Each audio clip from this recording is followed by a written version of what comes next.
This call is now being recorded. Esta es Global Telling. Usted tiene una llamada prepagada de David Lopez.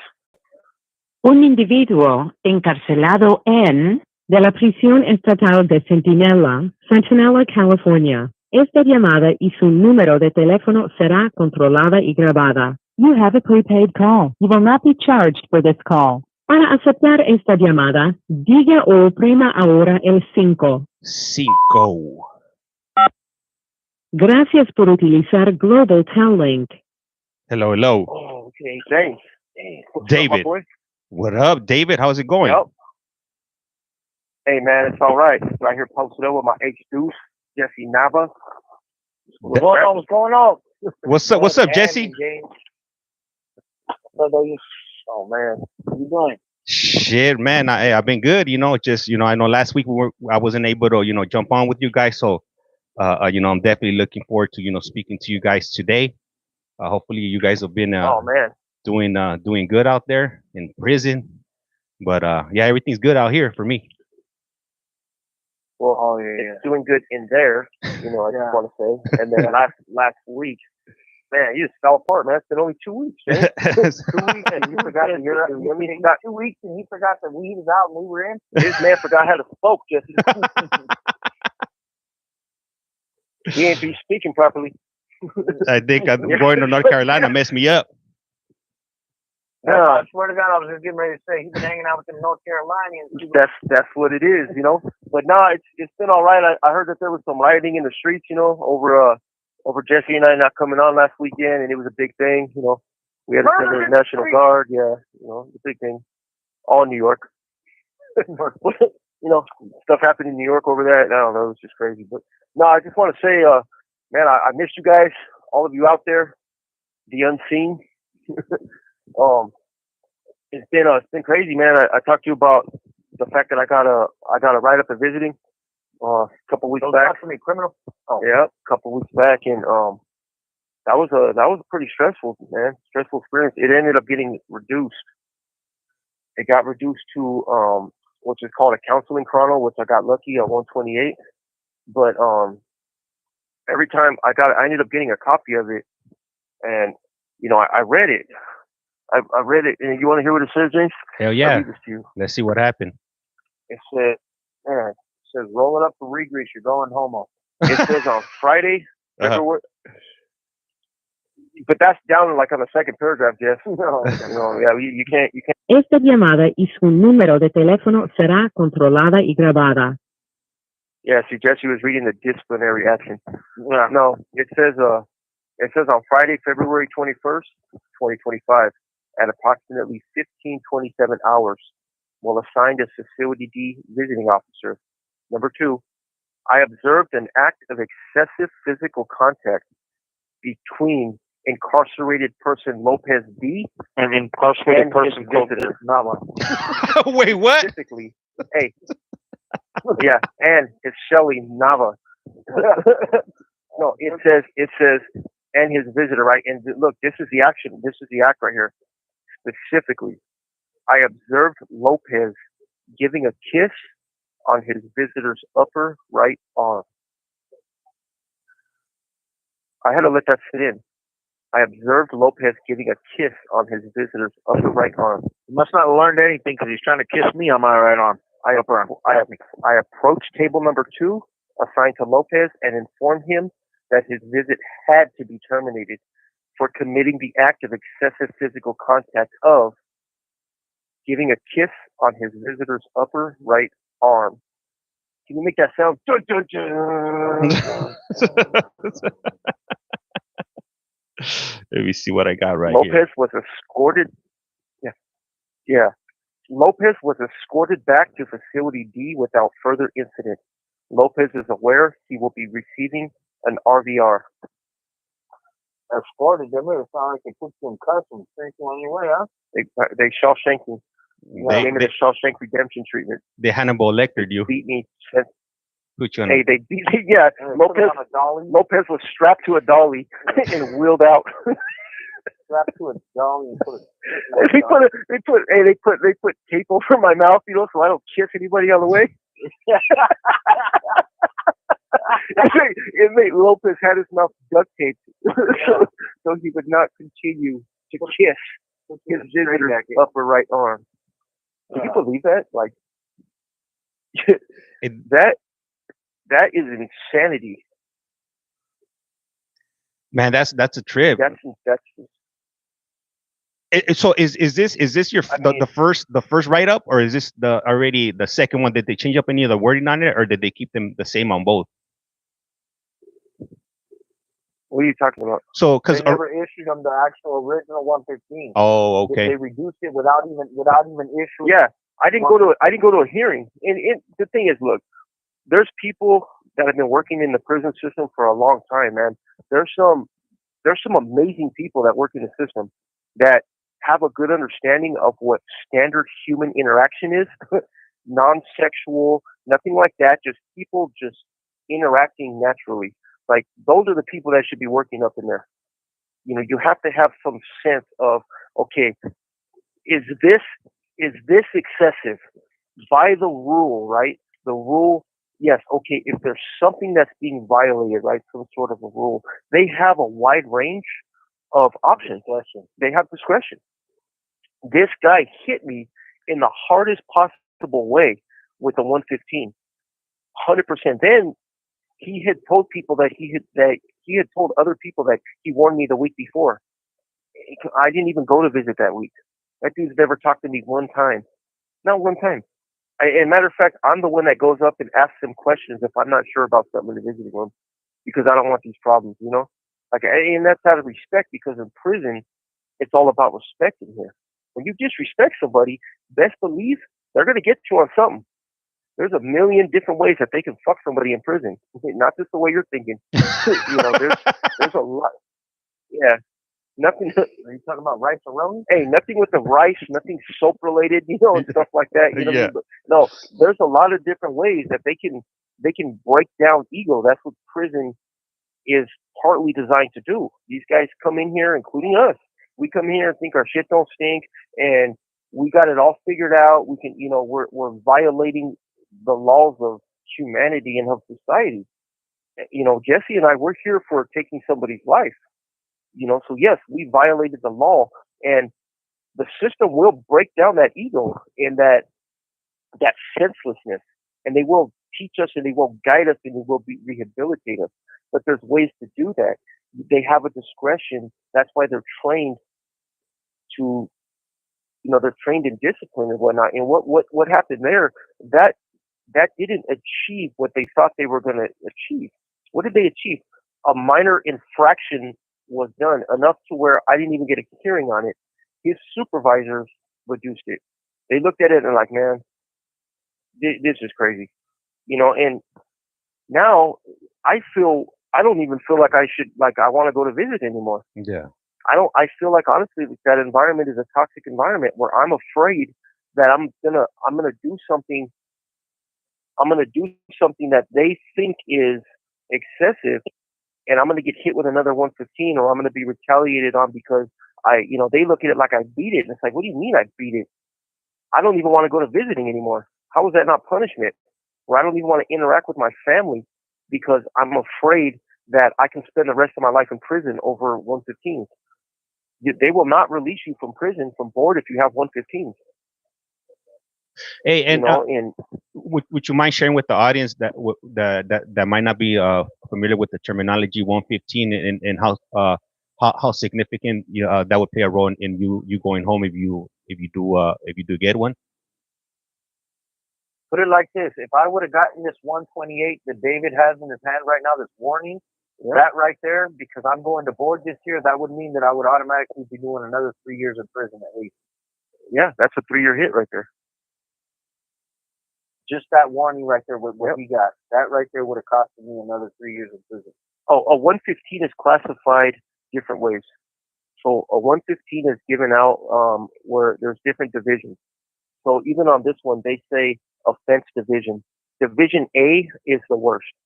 Division A is like 187s, assaults with weapons. There's a range of stuff. Things with staff, like those are serious. Division A's will get you a long shoe term.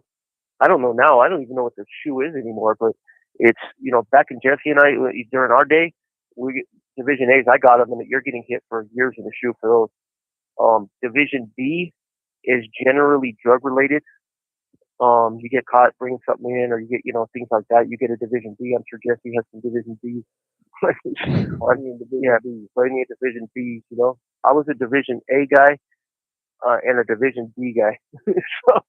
so Division C is okay. So it goes about. They take time also. So if you get a Division A, you've automatically lost 360 days of good time credit.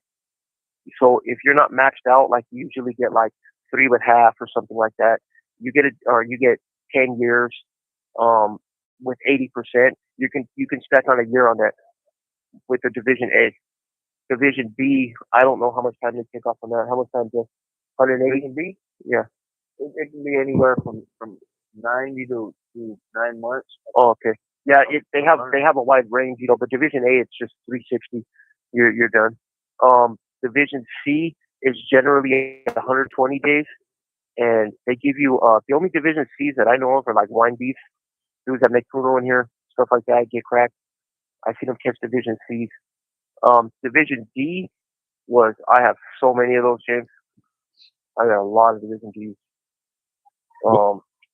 Those are all like assaults and stuff like that, So for those that don't play nice, you get a fight, you get you get 2-on-1s. That's basically batteries, different batteries, fighting, standard assault, 2-on-1s, stuff like that. Every day, run of the mill. Prison. Violent behavior. Yeah, violent behavior without serious injury. You just somebody gets crazy, you just take off on them. That's Division D. That's 90 days loss of credit. Before you go to the hole for that. So standard assault back in the day is a 4-month shoe. So they used to aggravate all my shoes to 6 months, which means because I had a lot of fires. So you get 2 of those within a 5-year period. Back in my day, you get an indeterminate shoe. I had one of those before, but that was for other incidents. So that's what it is. So a 128, James, I've never had a 128 in my life. This is the first time I've ever got a 128, which was like super crazy, where I'm thinking, damn, I don't even know what to, I feel like I'm in like speechless. I don't know. I'm like, how do you explain that to Jesse? you got the lowest of the low. It lets me know that he's slipping on his criminal activity. That's for sure. He said, "I'm soft, James." He's got soft on me. I told him, if you're gonna bring a write up into this home, you make sure it's something of substance, Yeah. And so, like I said, man, there's people here, like, look, I know there's people that are new in the system. There's people here that are new in the system on both ends, like staff, officers, even guys that come in that are incarcerated. There's guys that haven't done this for a while, so don't know what it is. And, I know how to interact around custody. I've been doing this for, I got my P number in 2000. I'm on a new number now. But yeah, I've been in the system for over 25 years in the prison system. All levels, all yards. I've been, I was a 180 baby for a long time, shoe baby. I've been in notorious prisons. I've been in a bunch of prisons. And the crazy part is I know how to carry myself in here, and so I was a little bit surprised that I ran into this dude that he doesn't understand what it is. Look, with my history, I've got 7 years without a write-up, any write-up. I'm over 7 years without a 115. Somebody like me wouldn't have gone 7 days without something like that. I was always involved with something. And so the OGs, they can recognize that. They can say, hey, this dude, he's changed his life. How do you know he's changed his life? Well, look at his freaking jacket. You see my AW jacket where I was throwing tantrums? Le queda un restante de 60 segundos. No, they can. Esta llamada y su número de teléfono será controlada y grabada. They could see the people who really look and really understand the dynamics. They can see what it is, I'm no threat to nobody, man. I'm just living my life. I'm here to help people. You know, a soft guy in a hard place trying to get by. That's it. You know. Reverse that. It sounds way different. Hard guy. A hard guy in a soft place trying to get by, dude. Yeah, I don't think I said that right. Hey, so I know the call's about to hang up right now. But I just want to let you know that Tiny T tapped in and he said he's sending his saludos. That's the boy right there. Hey, we send us saludos. I'm gonna call back right now. All right, and I got some questions and some comments when you guys get back. All right, hey, what's up? Let me see who we got in here. We got Skinny Man. He's in college. Dan writes, "That's crazy. I blame Michelle. So confused. Do you mind letting me know what you're confused about, and maybe we could go and clear that up?" Coffee Man, Coffee Mom, can you do a live stream? I am on a live stream. Let me see. Tiny T sends mines. Marlene puts laughing out loud. Chicali puts Cubo James. All right, here we go. We're getting the call. And these are live calls from prison, if you will. This call is now being recorded. Usted tiene una llamada prepagada de David Lopez.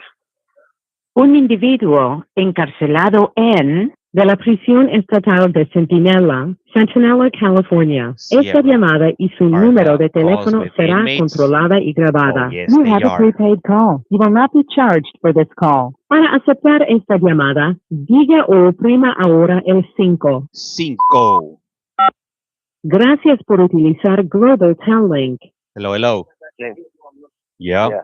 Hey. So, hold up.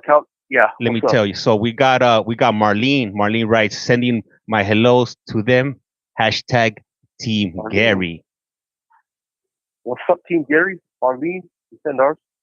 Let the boy tell. Well, I got Tiny. If you can hear us, little Isaac tried to reach out to you.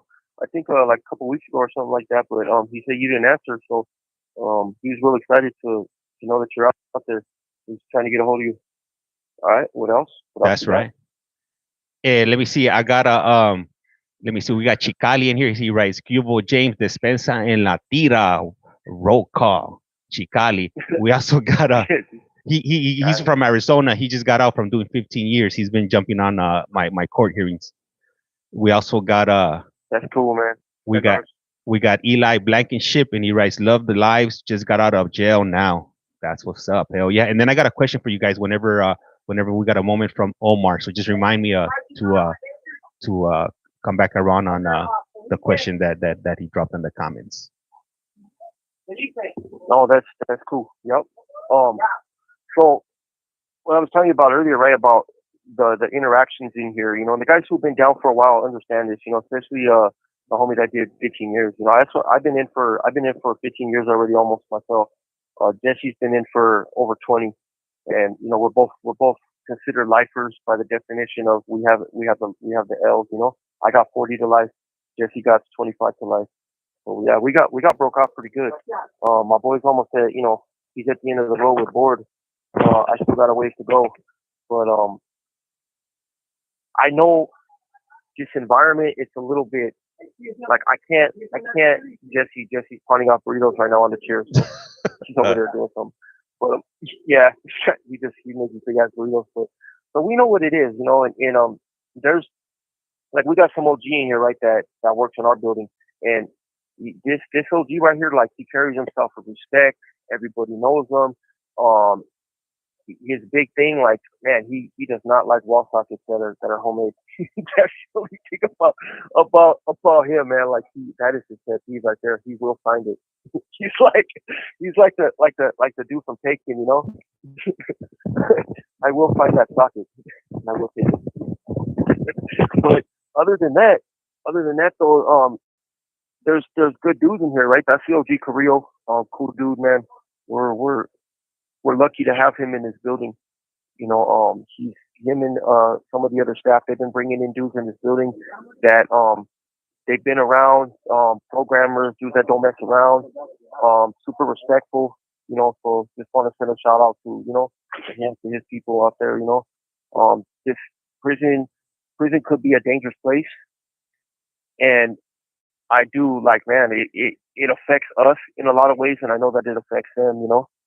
So just like we need strong people to support us as we leave this place, I'm sure they do too, And that's just humanizing people in here. You know, we got to humanize everybody in here. We can't just look at it like, oh well, they're wearing green, so there's something different about them. No, we're all people, man, just like we're in blue, and they're changing the dynamic of prison with the California model, and it's not a smooth transition because a lot of us have a lot to learn about each other, you know, as much as we can. You know, we have to learn how to navigate a different dynamic where it's like, all right, well,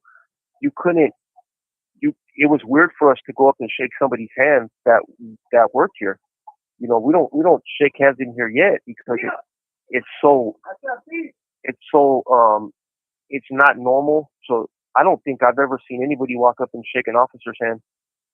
I don't think ever I've seen I've shaken the hand of a associate warden's administrative custody, like during events, during graduations and stuff, and that was weird to me. But as far as walking up and being like going to the podium and they're like, "What's up?" you know, and shaking his hand, giving him a little dab. Yeah. You know what I'm saying? Like that shit's crazy. I don't know if that will ever.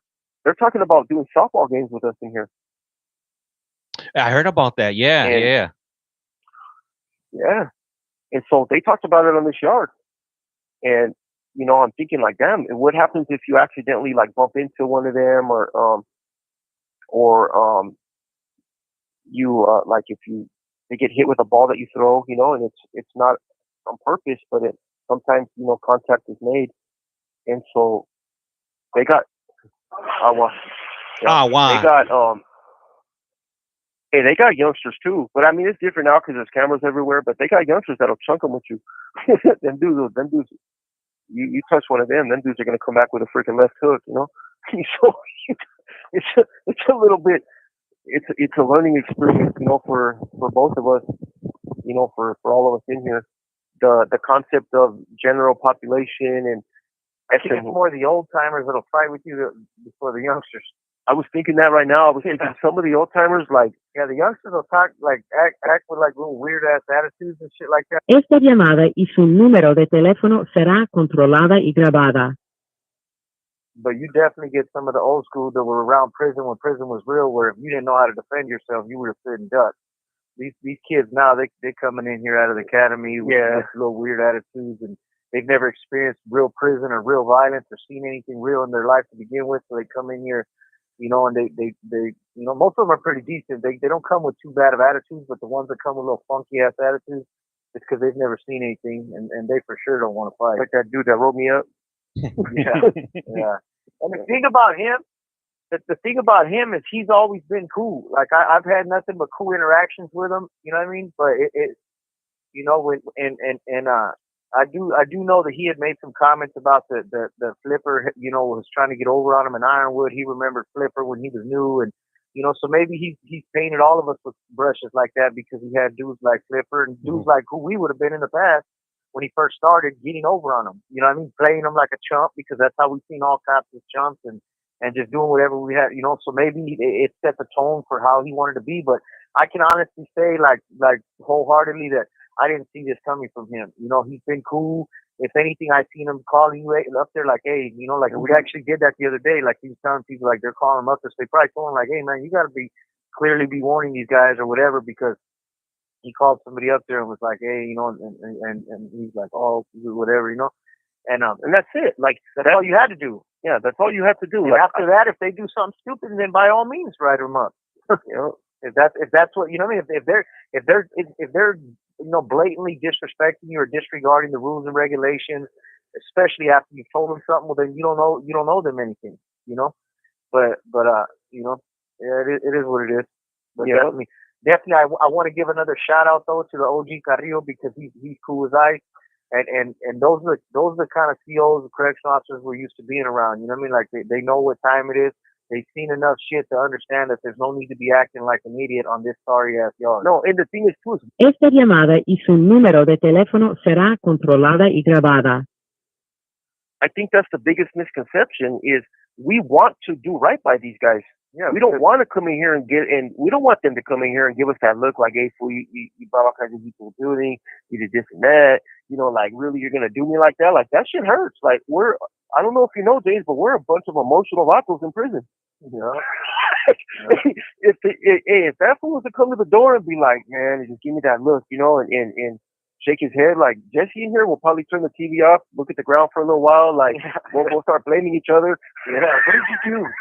No, but it's real shit. The best way to equate that is like dealing with your parents. You know what I mean? Like the truth about it is when you get veteran COs to come in your building, and the crazy thing is you know he's not you know hella old, much older than us, but he is older, you know, and but whether he's an older CO or a CO just understands how to carry himself around here. You don't wanna make things as smooth for him here as he makes it for you. You know, like if he's in here and he's treating you like a human being, he's acting right. He respects everybody.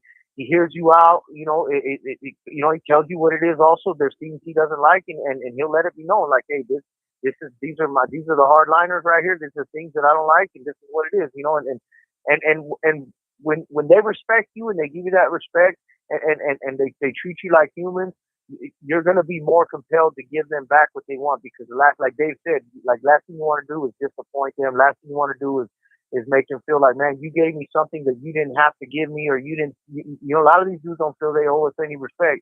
Do they or do they not? Well, they to each their own, you know. But I mean, I think we're humans, and especially for those of us who are actually living like humans in here and not like animals anymore. Yeah. I do wish that they all would see things that way, but some people see things through green and blue, you know. Yeah. But cats like Carrillo and not just him, like Dave says, there's a lot of them here that are cool like that you know they come at you straight, you know, like you make them do their job, they're gonna do their job, but they're not in here trying to show anybody that they got the power. They're not in here trying to act crazy. So at the end of the day, you want to show them exactly what they're showing you, which is respect. You know, you want to honor the building. You know, we got a good building right here because of him. You know, he doesn't let any other CEOs come in here and with little funky attitudes and stuff like that. They all, you know, they see how he operates, and this is his building. And okay, well, cool. You know, we're normally, I've seen other CEOs that come work here occasionally that would work in another building. They'd be in there acting with a bad attitude, but they come in here and it's like, look, you're here for a couple of days or you're here for one day. Don't come in here and bring that shit here, because I'm the one that lives here and has to deal with this, you know? But hey, but you know what I like about this building is that most of the dudes in here have been around for a long time. You know, there are a lot of dudes in here. There's a lot of lifers in here. A lot of dudes going to board. A lot of college in here. The dudes who are getting in trouble, like we all know who they are, and we all know to stay away from them. You know, if we were to go around them, it's obvious. We're there, you know, there's a guy in this building, James, that we cannot go near. We can't even give this full soup. It's not that they didn't tell us that, you know, like they didn't be like, hey, don't give this guy nothing, you know, no, it's just like that. Definitely said stay away from him. Yeah, like it definitely said, hey, you might want to stay away from that guy. This guy has fell out and overdoses probably how many times in the yard, Jeff? Man, probably at least 10. Yeah, man. That many times, then. Shit, when he was in 2 block, it was almost like a daily thing over there. He would fall out OD, ambulance and everything. Yeah, no freaking. And you know what's crazy about that dude is that we've actually had an opportunity to conversate with him a couple times, and the dude is freaking really nice. He's a nice guy. Like he's kind. Like you know, it's crazy, but he's really struggling with his addiction, you know. And that's a big thing right now, right? Behind bars. So busy freaking. Well, yeah. Well, they're so busy freaking. You know, dun, dun, dun, I kissed her shoulder. You know, while the freaking pound went through. You know, and freaking all these dudes are falling out all over the yard. They got Narcan. You know, we have a Narcan dispenser in our day room. I heard about that. Yeah. Day room. Yeah, it's probably loaded to the brim. Yeah, if you decide you want to party and have sex, all you got to do is go to the podium and pick up some Narcan and a couple condoms. Yeah, they got condoms at the podium. Bring Narcan, like, and then have yourself a party. Yeah, it's like Sodom and Gomorrah in this motherfucker. You know? Yeah, I want to know if any of you guys out there have you guys seen like a little 5-foot midget named fucking Felipe, the Capricorn. Hey, no disrespect to any midgets that might be listening to this. You know, we're gonna say, look, Felipe Oh my God, James! In the middle of the night, all I hear is ah. Like he's like a Muppet. I told her to keep it down. Hey, you let me know if you guys see Felipe the Capricorn on one of these lives and these streams, and especially if it's late, you tell him keep it down. Say, look, you got a couple older grouchy vatos next door to you that do not want to hear you in the middle of the night. And I'm not saying don't talk. Like, hey, Felipe's funny. He's got good. Speak for yourself when you say older guys next door. Le queda un restante de 60 segundos. Hey, That's fire. Hey, Jesse's older than me. That's big bro, little bro right here. That fool's up there. I'm young and dazzling. He's definitely bedazzled. I'll tell you right now. He's got rhinestones on his shower shoes. I'm a rhinestone cowboy. Hey, so it's gonna cut off right now, and I want to get back to Omar's question. Oh yeah, and I got another question. Some guy named Omar who's on here. I got another question. I think All that right, so yeah, when you call back, I'll go ahead and ask you guys. We got some questions from the audience. So I heard you say when I was at the door, the team Marlene was on there. Marlene's here. yeah, So team. Marlene, I said mine. I wasn't on, so I didn't get to say what's up. Yeah, she's here. She's around. All right. So for those of you that are a bit confused, Jesse and David, they're cellies. They know each other from childhood, and they're currently located in Centinela State Prison.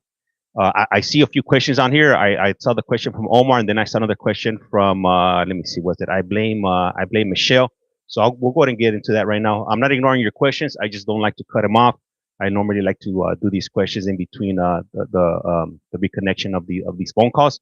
These calls are live, as you can see, and my prison phone is ringing. So we're about to go ahead and get into it, if you will.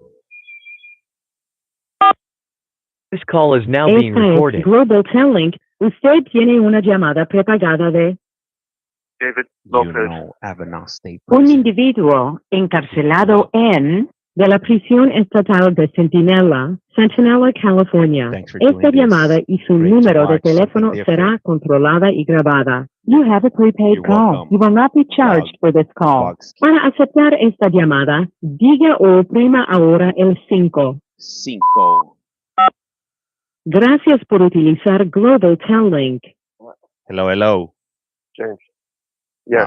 All right. Hey, you know what? So there might be a lot of people on here listening right now. They're not familiar with who you guys are. Would you guys mind sharing, just giving us like a quick story of who you guys are? And Wow.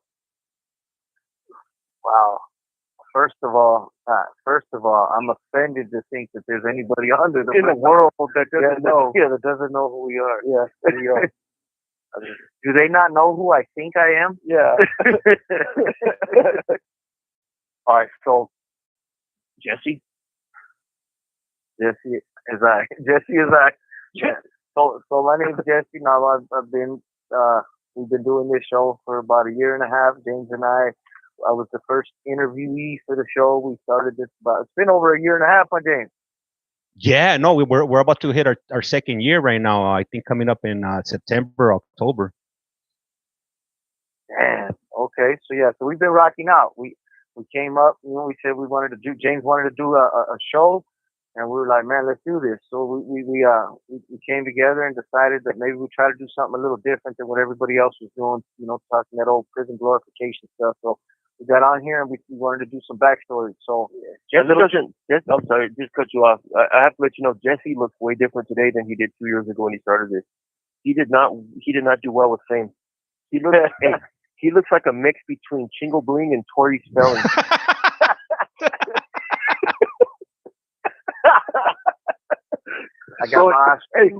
With that in mind, go ahead, finish the story, Jesse. I got a bunch of fillers. Yeah, he's got fillers. He's got a BBL. I got a BBL. Yeah. Hey, did you do the prison facelift? Yeah, the prison. No, you got a real one. He figured out how to do it. Yeah. I figured I spent years and years and years figuring out how to traffic drugs into the institutions. Yeah, can I get a facelift? Yeah, can I figure out how to... Esta llamada y su número de teléfono será controlada y grabada. So anyways, Yeah, my name's Jesse Nava. You know, I'm 44 years old. I've been incarcerated 24 years for a crime that I committed when I was a juvenile, when I was 17 years old, a violent crime. You know, I murdered an innocent man. Um, I was messing up in here for many years, for about, I don't know, 18, 19 years, and during my incarceration for the last, 4.5 years, 4 years, I've been, I've turned my life around. You know, I've been sober, got away from gangs, got away from drugs, got away from bad elements, and pretty much that's my backstory. I had life without the possibility of parole before. I went back to the county on appeal, and I decided to take my case to trial myself, to represent myself. I went pro per, exercised my constitutional right, and represented myself pro per, and I ended up getting a second degree. Before, I used to have life without the possibility of parole. So I was never getting out. There was no board. There was no chance. There was no hope. So that's kind of why I was living so recklessly in here, because I didn't really care. Like, this was my home, and I was going to make the best of it and just live for the moment, and we'll worry about tomorrow when tomorrow gets here. Went back, took it to court. Took it to trial. I essentially, you could say I won. I still had a life sentence, but I had some action. I had some hope. That wasn't really my intent. I didn't really care about the action of the hope. I just took it to trial myself on some rebellious stuff, that if anybody's going to throw my life away, it's going to be me. I wasn't going to let some public pretender or some attorney. I just basically went in to make a spectacle of the court, but in the process, I realized, like, man, this, I can actually do something here. So anyway, I came back to prison, continued on the path that I was on, because, going from life without to 25 to life didn't really make a difference. To me, it was like, life is life. I'm never getting out of prison. So I came back to prison and continued on the path that I was on, even though I had action. I gave no consideration to my victims. I gave no consideration to my family. And eventually, I found myself sitting in the hole again, same thing, going through the same motions. And I was going to lose everything that was important to me. I was going to lose my family, as a result of my choices, and for me, it was okay to die in prison, but the last thing I want to do is die in prison alone. And so it wasn't checking out, and I was, so anyways, I made a commitment to turn my life around. I've tried in the past for a couple people, and it just didn't work that way. I tried to do it for my wife, tried to do it for my kids, tried to do it for, other people. I didn't feel I had a problem, so I was doing it for somebody else. I didn't really believe that I needed to change. So when I started to do it for myself, then it started to take, and my initial motivation was for my family, but in the process, I started making the change for myself, and as a result, my family gets to reap the benefits of my change, but I'm also free. I may be a life for Dave. We are still technically, by state term, we're life prisoners. We have a life sentence. However, I don't call this my home. I don't even consider myself a lifer anymore, to be honest with you, because I know that I'll be out of prison soon. I've been to board already once. I went to board last, 2022? No, 23. Went to board in 2023, got a 3-year denial, and I'm going back. I'm petitioning next month, actually, to go back, and I should be going back by the end of this year, by November, and hopefully I'll be up out of here next year. Probably by summertime, because it takes about 5 months if you're found suitable. And I got about an 85-90% chance of being found suitable on the next one, because I've been doing everything that they asked of me, and tenfold. I'll be graduating this year, with several associate degrees and starting the bachelor program at San Diego State in fall. And so I won't get a chance to finish San Diego State here, but I will finish it on the street. And yeah, that's pretty much my story. Hey, let me read us some comments before you start up, David. We got a comment from Hot Mess Express, and she writes, "Keep your faith. Keep your faith." We got a comment from Karina 78. She writes, "Don't ever lose hope." That's right, and that's right. Keep the faith. That's cool. Thank you, guys. Yep, absolutely, and I second that, because when you lose faith and you lose hope, then you're gonna be in here like how we were before we started turning our lives around. We were hopeless. The faith wasn't even the, you know what I mean? And when you're like that, it's easy for you to live reckless and destructive, because you have no hope that anything's going to be any different than what you make of it in here. And now that it's the opposite, now, yeah, definitely keep that hope and that faith. The crazy part is, I'm looking back and I'm like, well, my childhood, yeah, there was a lot of issues in the home. I grew up in a house where there was a lot of domestic violence going on. There was, in all appearances, it looked like we were a family, but there was just a lot of stuff going on. And I didn't do well with it. My siblings, have their issues, but I started getting in trouble. I started hanging around with people that were just up to no good. Even from a young age. I got jumped into a gang at 13 years old, and I didn't understand the significance of what that was. You don't, like Jesse did. Like he was like, I got to good gang. I knew exactly what it was. Like me, I didn't. Like the neighborhood that I grew up in, there was a lot of homies around. It was a predominantly Mexican neighborhood. It was in the San Gabriel Valley, city of La Puente, and there was just a lot of gang members around. But I didn't have to go that route because right next to there was West Covina and Walnut and that area right there, which was just regular people, skaters and stuff like that. But my mom, she tried to get me out of that area. I ended up getting busted for stealing a car at 13 years old. She got a job out in the desert in the Coachella Valley, so she moved me out there, and that's how I know Jesse. I ended up incarcerated out there in the juvenile system. And I first met Jesse in juvenile hall, and once I got incarcerated as a kid, it changed my entire perspective on things.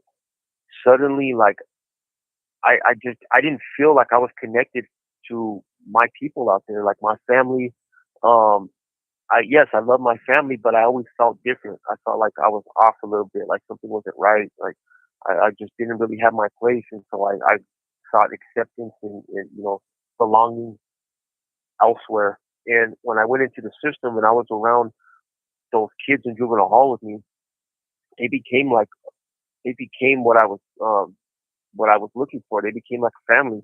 They became like my brothers. And we're always around each other. We experience highs and lows together, but it's still an institution, and so we were still conducting ourselves like we imagined we were supposed to in the system. Jesse, he remembered my first fight in juvenile hall, in that group room, and that's when James knows somebody tried to pull my stuff on a bunk that we all said was a level bed, and everybody wanted to see what I would do.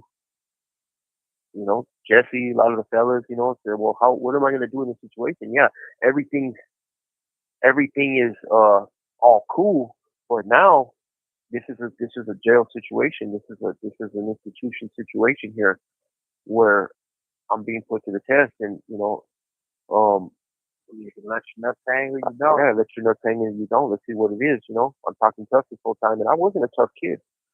I was not. I was scared, but I did what I had to do. I knew in that moment that I was going to have to rise to the occasion, and I did. And I left there feeling a sense of power, over what happened, because I won that fight, and not only that is I won it in I made a scene. Esta llamada y su número de teléfono será controlada y grabada. And that changes, it changes the perspective on things, because now I felt not only accepted, I felt like, hey, like I was different, like I was more like an elite or something. So that mentality stuck with me. When I got out of the juvenile system, Jesse had got out of YA at that time, and so we met back up out on the streets. Jesse's my cellie. That's how we're able to talk like this. We're both locked in the cell right here. So we hooked up out there on the streets, and I was a tidal wave of chaos. He was a tidal wave of chaos. And I ended up getting busted at 18 for manufacturing a controlled substance because I was already cooking that Go Fast. And I came to prison at 18, and my perspective on things changed. I started putting in work.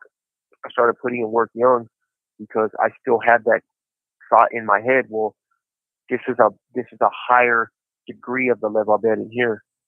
Dudes will test you in prison. Dudes will get at you kind of crazy. They look at you different, and you gotta snap on them. And I had that training from the juvenile system to let them, to let me know if this ever happens, this is what you do. There's no other reaction that can happen. So I started behaving in that way. So I picked up my first shoe term in 2001 when I was 19 years old, and got out of the shoe, came right back. continued on that path. Eventually, I entrenched myself in prison gang politics. My boy Jess, he had got arrested for the 187 that he's here for now at that time. So when I was coming in, I was still here with my boy. I was still here with, my brothers from the juvenile system. They were all up here now. They were all involved. They were, in gang activity and stuff like that. And so we were the ones that were, like involved with the leadership roles and stuff like that. We were all together, but it was normal to us. We didn't look at it like it was any different. It was a natural progression to us, so we started committing violent crimes and, got involved with a lot of illegal activity. I ended up getting out, in 2008 and, I didn't last long out there. I ended up taking somebody's life and came to prison in 2010. I've been in ever since. Been about 15 years. And when I came to prison, for this, I was behaving the same way that people thought. I was running wild. I was running amok. Why? I was in the county for 5 years fighting my case. 2015, I finally got sentenced for 40 years to life. I got 15 to life for second degree 187, and I got 25 to life consecutive. That time starts after the 15 to life, 25 to life for using a firearm in the commission of the 187. So that gave me 40 years. And so it's technically 2 life sentences. Le queda un restante de 60 segundos. I have a lot of opportunities, so I don't have to die in prison. But it's crazy because I know the viewers out there, a lot of guys that don't know us, maybe you don't know people that are sentenced for the kinds of crimes that that Jesse and I are here for, or you've never got to interact with people that are actually considered, doing life in prison. So I think this is a unique opportunity for you to see that, hey, we're people too. We've made mistakes in the past, but we're here to show you, hey, that anybody can change their life. Jay, so I'm gonna give you a call back. All right, cool. We'll be waiting for you guys. Yep. So for anybody that wants to listen to their backstories, Jesse and David's backstory, if you jump on over to our YouTube page at CollectCallFrom, if you go to the playlist, you could listen to their backstories, and they're definitely heartbreaking. The way they started off their lives. So once again, that's at CollectCallFrom. They're gonna go ahead and give us a call back, and I'll go ahead and ask them right now. Omar, I got you. This call is now being Esta recorded. es It's on Global YouTube. Talent. Usted tiene una llamada prepagada de David Lopez. un individuo encarcelado de la prisión estatal de Centinela, California. Esta llamada y su número de teléfono será controlada y grabada. You have a prepaid call. You will not be charged for this call. Para aceptar esta llamada, diga o oprima ahora el 5. Gracias por utilizar Global Talent. Hello, David. Yep. Hey, so let me make an announcement to the audience here. So if there's anybody here that you guys are here to watch the Arizona court hearings and whatnot, obviously I'm not going to do that right now because I'm in the middle of these phone calls. But if you do want to watch, you're more than welcome to jump over to @CollectCallFrom. I do have the stream running over there. It should be starting up in the next few minutes. So I just wanted to put that out there for you guys. And like I mentioned earlier on, their journeys are located at CollectCallFrom on YouTube. Just go to the playlist section and look up David Lopez and Jesse Nava, and you could get their backstories. All right, thank you, David. Nope, no problem. Yeah, we went in depth with our stories. We summed it up for you here. I know a lot of the regular listeners are like, oh my God, these guys, they're gonna tell it again. Oh my God, like we know David, we know Jesse, but no, we're trying to bring this. we're just trying to bring awareness to the prison system. Our goal is to show, yes, that anybody can change. Change doesn't happen. it's not an overnight thing. To get to where we are now, it took a lot of freaking, man, it took a village, you know, and it's crazy because you hear that term, well, it takes a village to raise a child, and guess what? Jesse and I, we were behaving like children. That's what we were doing. So we had to relearn basically how to walk and talk again so that we can interact with civilized people, because we weren't behaving like that. We were entrenched in gang culture, not the, not the, what do you call it, the little Robs and the freaking Capones of the world. Like we were out there, putting in work, man. And that does something to you. That does something to your personality, because the only people we interacted with were people like us. So how can we go and, we could talk to some people and yeah, we could play the part. Like we were doing it just like any other sociopath. We can blend in and do all that stuff, but realistically, we weren't those. We were living two different lives, and we were from the system.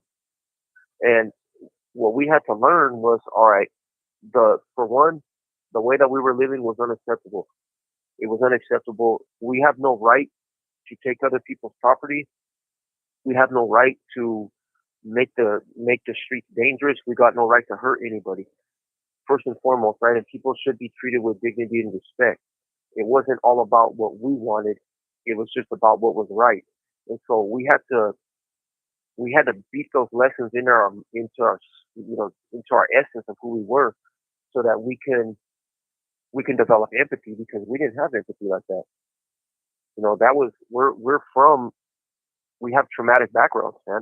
Those things that happened to us in our history started to desensitize us to what normal human interaction really was. And we had to relearn it, man. And we had some really strong people that stepped up and said, you know what, I believe in you guys. I believe you guys have a good heart. I believe you guys turned in this direction for whatever reason. And I believe that we can get you back to where you got to be, so you could be productive members of society. And guess what? The people that believed in us were right, because they saw something in us that we didn't see in ourselves. And that's why we're here. I didn't just, one day, like, all right, well, I finally got life. I've been doing all this stuff in the prison system to build a reputation, and finally it's over. I'm just going to give it all up. No, things happen. Things happen. I made mistakes along the way because ego got in the way, pride got in the way, miscalculation got in the way, because it was still a very dangerous game that we were playing. And guess what?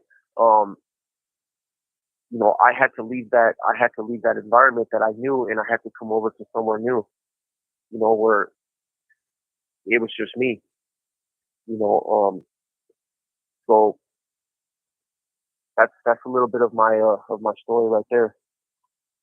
Thank you for sharing that, guys. And like I said, I mentioned earlier on, if you guys want to listen to their backstories, check out at CollectCallFrom on YT, and check out David and Jesse. You'll find their playlist there, and that'll be definitely hours of conversations that we've had in the Esta past. llamada y su número de teléfono será controlada y grabada. Let me read out some of the comments here that were left on here. Let me see. We had a few comments from Leticia, and they wrote, "Wow, man, you got this. I'm literally crying when I hear your story. God's got you.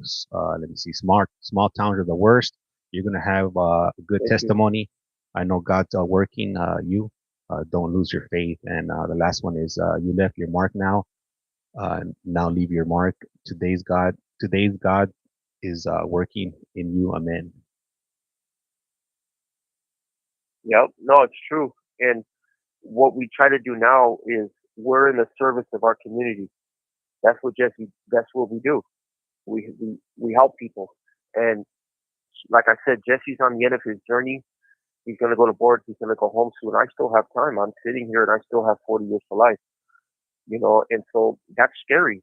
It's a scary thing to open up my eyes every day and think like, damn, this might be all my life is ever going to be, and so that's it's sobering to think about. And laws have changed, which gives me an opportunity to go to board in 2031.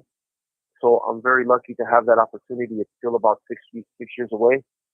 Well, September 2031, I'm eligible, so I don't think I'll go to board at that time. I'll probably go closer to 2032.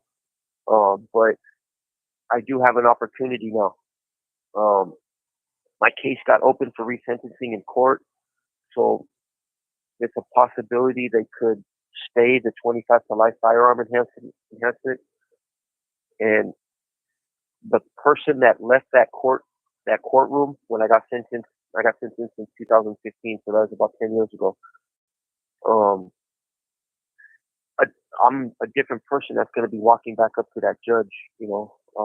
I should go to court probably for resentencing. It's going to take like maybe another couple of years, but you know, I left a gang member. I left with an in-house case. I picked up that in-house kidnapping while I was there with, you know, gang allegations, assaults, and all kinds of stuff tied to it. And I got what I got, you know. When I come back now and I talk to the judge, I can explain to him, look, I'm not the same person that I was back then. Yes, I take responsibility for the crime that I'm here for committing. I did it. You know,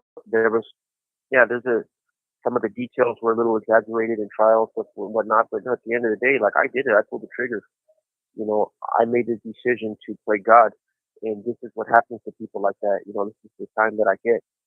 And now I'm going to appear in front of the judge, a college graduate.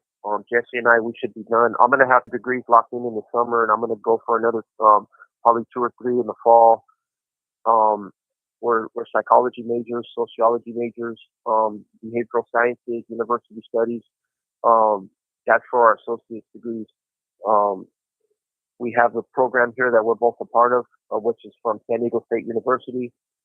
It's a bachelor's degree program, and Jesse and I were both registered for we're projected to start in the fall 2025, which is really around August. So we're going to start working on our bachelor's degree. We're facilitators, mentors. We're working with at-risk youth that they're going to start coming into the prison. So we're going to try to, you know, make changes there, try to help them out. But utilize our experiences to hopefully show them what their mistakes can look like and why they don't have to make the same mistakes because people have already made them. Basically, they should just connect with them, because when we were their age, you know, even though there were people who made efforts to reach out to us and extend a hand to us, you know, we didn't feel that we could relate to anybody. At least I know I did, and I'm pretty sure Dave felt the same way, because I can't ever think of anybody who ever looked like me, who came from the neighborhood that I came from, who came, you know, anybody that was reaching out to me, there was no relation. So it wasn't very impactful, you know, and so for me it was like, nah, and hope for us, we're hoping to be able to make those connections with these youth to show them like, hey, you know what, you're not the only one facing the problems that you're facing right now that's causing you to act the way you're acting, that's bringing you, you know, to this place to come see me, you know, to stand in front of me, sit in front of me, and so hopefully we can share with them, you know, the things that we struggled with when we were their age, the results of our consequences, you know, because sometimes the kids, teenagers, you know, young kids, they can't see past their nose. I know I couldn't see past my nose till I was in my late 30s down there, you know, and so we want to be able to just share some of that with them and hope that maybe they can open up to us a little bit. And we know, because we all live that life, that maybe some of their counselors, some of their sponsors, their social workers are unable to identify certain things that we'll be able to identify with, and hopefully we can help them. And if we even change one life, you know, then we have a responsibility, like Dave says, we have a responsibility to be a service to our community.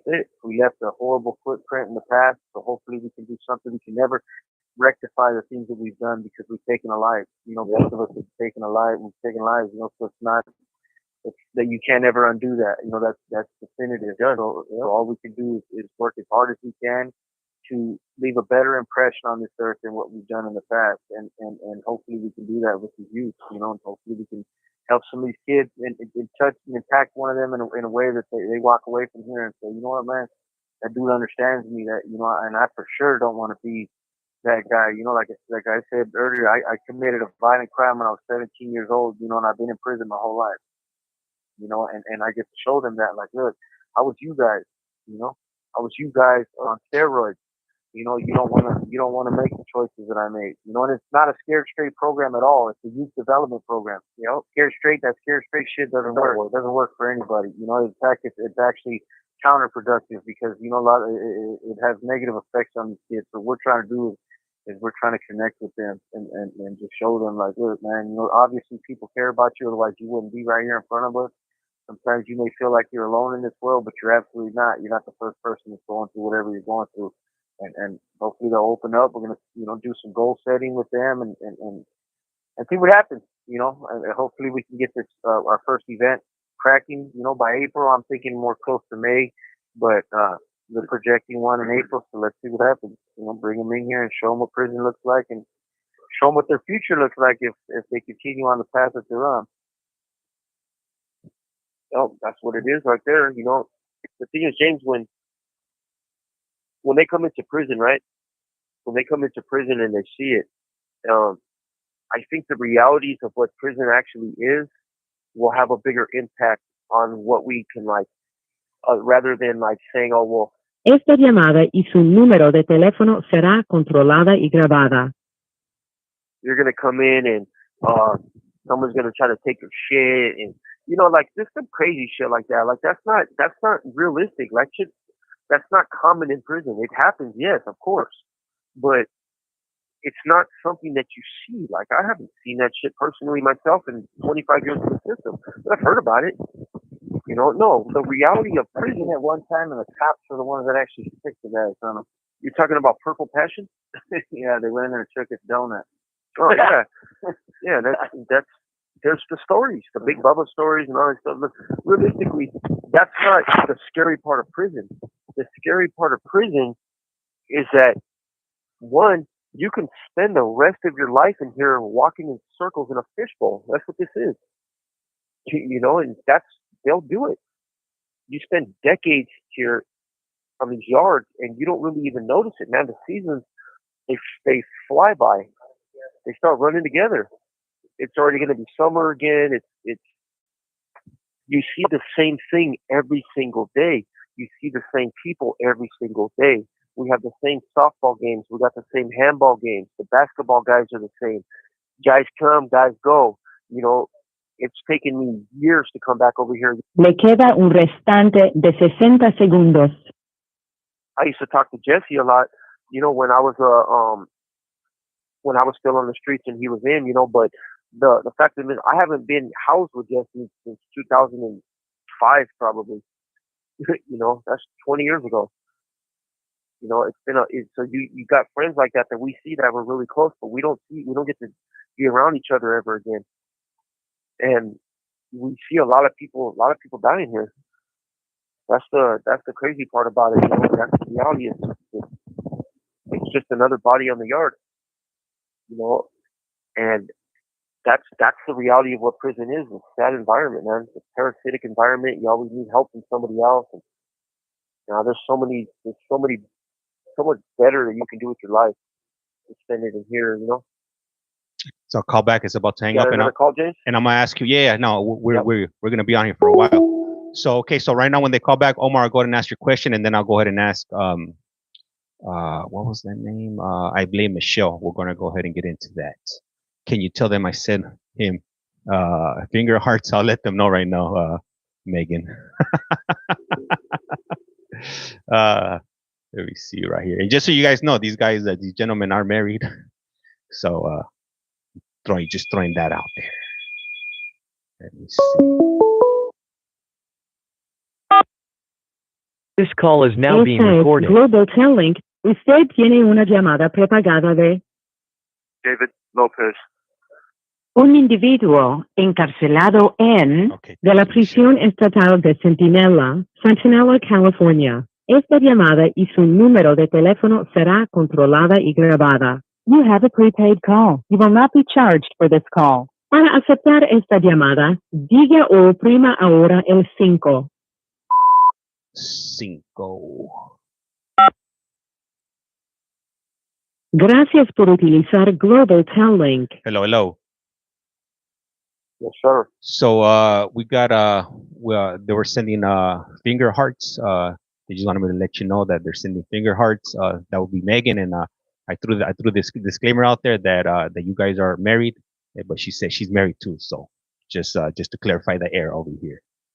Hey, what's a finger heart? I don't know if we So I don't think we can throw that at each other, Jeff. I'm giving you finger hearts right now. Hey, I'm gonna tell you right now. Who is it? Who did that? Megan? yeah, Megan. Megan, the finger heart. Hey, look, Megan. Do not teach Jesse the finger heart technique. I need finger hearts in my life, so I can give them to Dave. Hey, we just had Chubby Jessica show up. She got a question for you guys. I'm gonna go ahead and ask you guys Omar's question. So where have you been, Chubby Jessica? Yeah, where the hell have you been, Chubby Jessica? We miss you. Yeah, what my favorite fan. You neglected us and abandoned us for so long. We're lost without you. Yeah, this is it's gone out of hand now. Yeah, it's gotten out of hand. Like, I'm getting ready to file for custody of David because apparently nobody's here to help me take care of him. Yeah, I'm walking around with dirty feet. Yeah, he's got dirty feet, all mocoso, all vagabundo status, niño de la tierra. Yeah. All right, what's up, James? Yeah, we stand ourselves. We're glad you're here. What's the question? It's been a long time. Okay, so look, I'm gonna read up some comments and then I'll ask Omar's question. I just want to let everybody know I'm not ignoring your questions. Just when I ask questions, it just takes some time, to get to the next one. So I'm trying to read them off in the order order they received. You gotta fire off those questions, man. You gotta fire off the questions. Don't do this, James. Don't do this to our viewers. So we're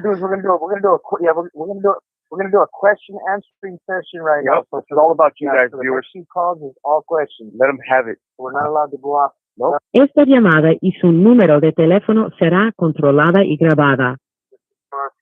Can I throw finger hearts here and there? Yeah, every now and then you can respond with a finger heart, whatever that is, as long as it doesn't get too close to me. All right. Shoot him. I'm going to describe the emoji. Go ahead. All right. So the first question is going to be from Omar. And Omar is asking, if you don't mind me asking, can you ask them what would they do when they get out of prison? Oh, I have a lot of plans. How much time we got? A couple hours? Yeah, we just talked about how we didn't want to go. We're not allowed to go down a rabbit hole. That's probably not a great question for this late in the game. So okay, so we're both leaving prison. We got to give the fast track answer. Like, we're both leaving prison, extremely educated. We have a lot of opportunities out there. We have a lot of former lifers that have made it out there. They are successful.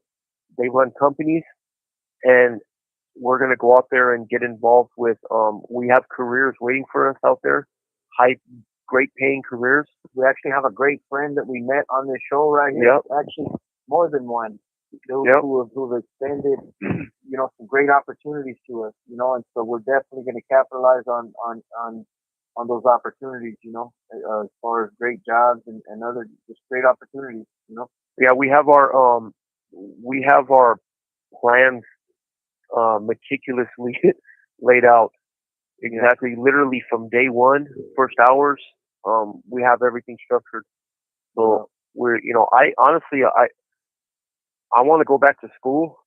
Once I'm done with my bachelor's, I'm considering going for a master's. I have a pretty good GPA, so I'm pretty sure I'll get a scholarship, or I'll get funding to go to school. And you never know what I'll do with that. I've considered teaching as well. I'm a great teacher. I'm excellent with technology, electronics, and stuff like that. And yeah, that's what I'm considering. I'm a great writer too. That's what I do. I'm an excellent writer, so I thought about writing books and stuff, and maybe getting involved. Our bachelor's is going to be in journalism, so I will explore job opportunities with journalism, maybe writing.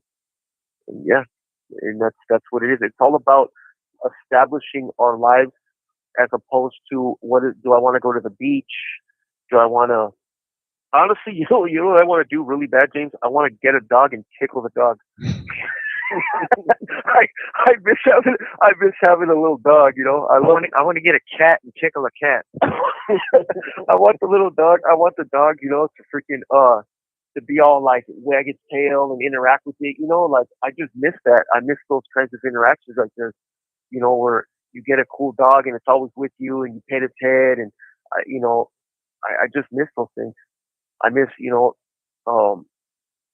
I want to have, my home with my wife and have everything, like, just have our stuff and his and her stuff, and I just want to get out there and build a lookalike cell so me and Dave can move into it together. Yep. Yeah. We're gonna have to have our own. We're gonna have to have a cell built at each of our homes. All right. Yeah. Oh yeah, we're on a tangent. We're on a tangent. We went down a rabbit hole. All right, All right, go ahead. All right. Go ahead, Jane. And this one is not a question. It's more of a comment. Normally normally everybody's sending you guys good vibes, and they want you to come home, but this one's a little bit different. So just brace yourselves. Yeah. Just brace yourself. So let me see, where is it? I blame Michelle writes. He belongs exactly where he is. What has he done to change his self? Yeah, that's just weird. Next comment. All right. Have you listened to anything we've talked about? She clearly has not been listening to the show. Yeah. But if you definitely wanna hear exactly what we've done, I'm not sure when you say he, if it's him or I, but I would prefer that he is referring to David because it can feel better about myself if he's not talking about me. But no, but on the real, if you really want to know what we've done, go check on YouTube. You'll understand, and not to devalue how you feel or your perspective on things, because 100% we are exactly where we once belonged. They put us exactly where we belong. We absolutely belonged in prison. However, no human life is not redeemable. You know what I mean? Yeah. What about absolute sobriety, abstinence, helping others, educating myself, going to school, tutoring people, mentoring people? I don't know if any of those things count as rehabilitated. Helping to reshape the minds of even those in prison so that they understand, because prison is full of people that were socially influenced and come from disenfranchised communities. Not to say that that's an excuse for anybody, because I know people who grew up in the same environments and experienced the same things that I experienced, and many of the people here, and didn't make the horrible choices that we made. That's not an excuse. But a lot of these people, and myself included, for a long time believed in what I was doing. We've seen things through a completely distorted lens and perspective, and we rationalize the behavior and the things. There's a saying that hurt people, and I use my pain as an excuse to run through life hurting other people, and that's what I did. And now I understand that that's exactly what it was, an excuse. I was weak, I was a coward, I was incapable of facing life on life's terms. So I used drugs to escape. I used violence to deal with problems. I mean, the list goes on and on and on of how horrible a person I was. But today, it's the opposite. It's taking responsibility for our actions, paying restitution, following the rules. That sounded like an ignorant response. Well, I don't know. I wouldn't go as far as to say it was ignorant. I think that was an uneducated response. She doesn't know. If she has no ideas, obviously she clearly didn't even hear what we were talking about. The entire time we've been talking about what we've done to change our lives, or what we were doing, to try to help the youth and stuff like that. We're starting the youth development program here to utilize our experiences to deter them from making the same choices that we did, things like that. But she obviously came on, heard something that she didn't like, and fired a shot. And I'm not mad at her. I don't blame her. It's the reality of it is, from the outside looking in, I would have seen it the same way. So if you really want to know, if you're concerned, or if you believe that we are where we belong, then maybe you should go back and listen to our backstories and see. Maybe you can reshape your perspective of us. That I would appreciate it. I'm sure you probably have better things to do with your time than maybe go back and research some individuals that you believe belong in prison. But if you want a bigger look into who we were, how we became the people that we were, and who we truly are today, and how we became these people, by all means, go to YouTube at CollectCallFrom and check out the stories. David Isaac Lopez and Jesse Nava, and you'll see, who we are. 100%. The people that we were when we came to prison, we belonged in prison. But we spent years, trying to redeem our souls, trying to regain society's trust, and try to regain humanity's trust, and Do we deserve anything? We don't deserve anything. Esta llamada y su número de teléfono será controlada y grabada. We don't deserve freedom. We don't deserve a second chance. We don't deserve anything because the things that we did are definite. But, you know, fortunately for us, the laws are constructed in a way that one day we will be given another chance. So wouldn't you want the person that's coming back out to society? Because everybody in prison, 90% of the people that are in prison are going to be back out there again.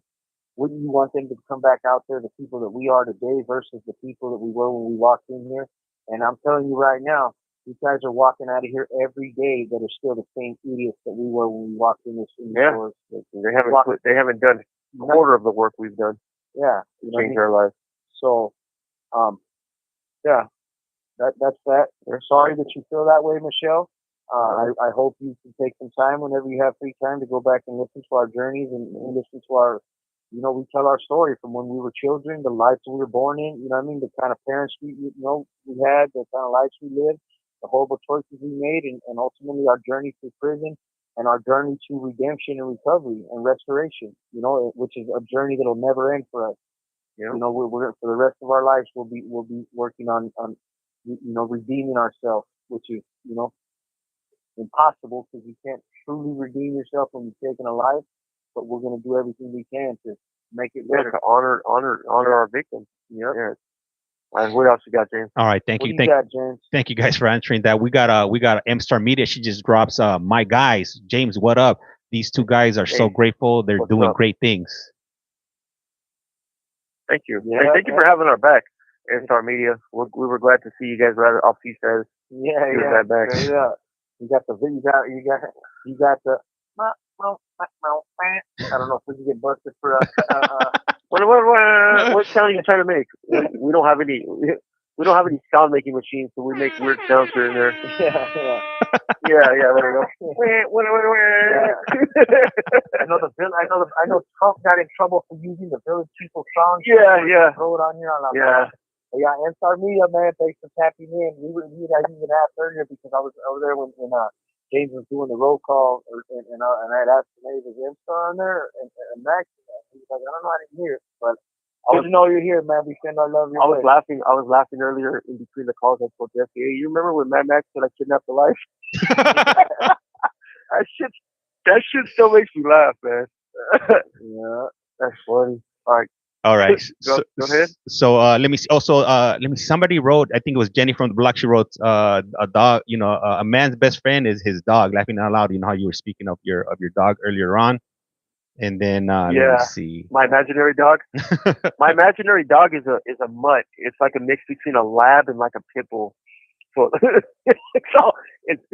yeah, I like that. I like little dogs, James. Like the small ones, like Yorkies. I love those little guys. And then Megan and Adam B wrote that you guys should write books. Have you guys ever thought about writing a book? And if so, you guys should start writing your life story now. Yeah, I've thought about it. I actually want to. I've been thinking about the name for it. One of my buddies here, he calls me an international incident.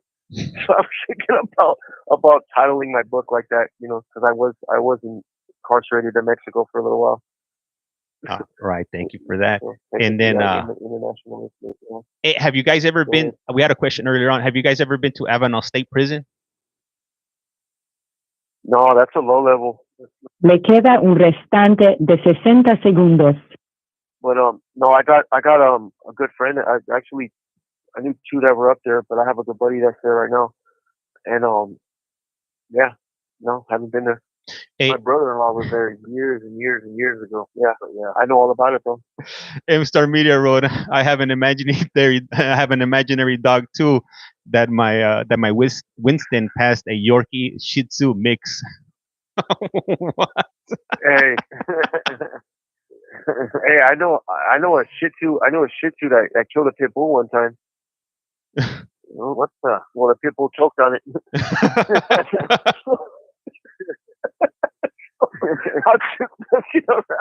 Hey, all right, I'm gonna call back right now. That was me. All right, for sure. All right.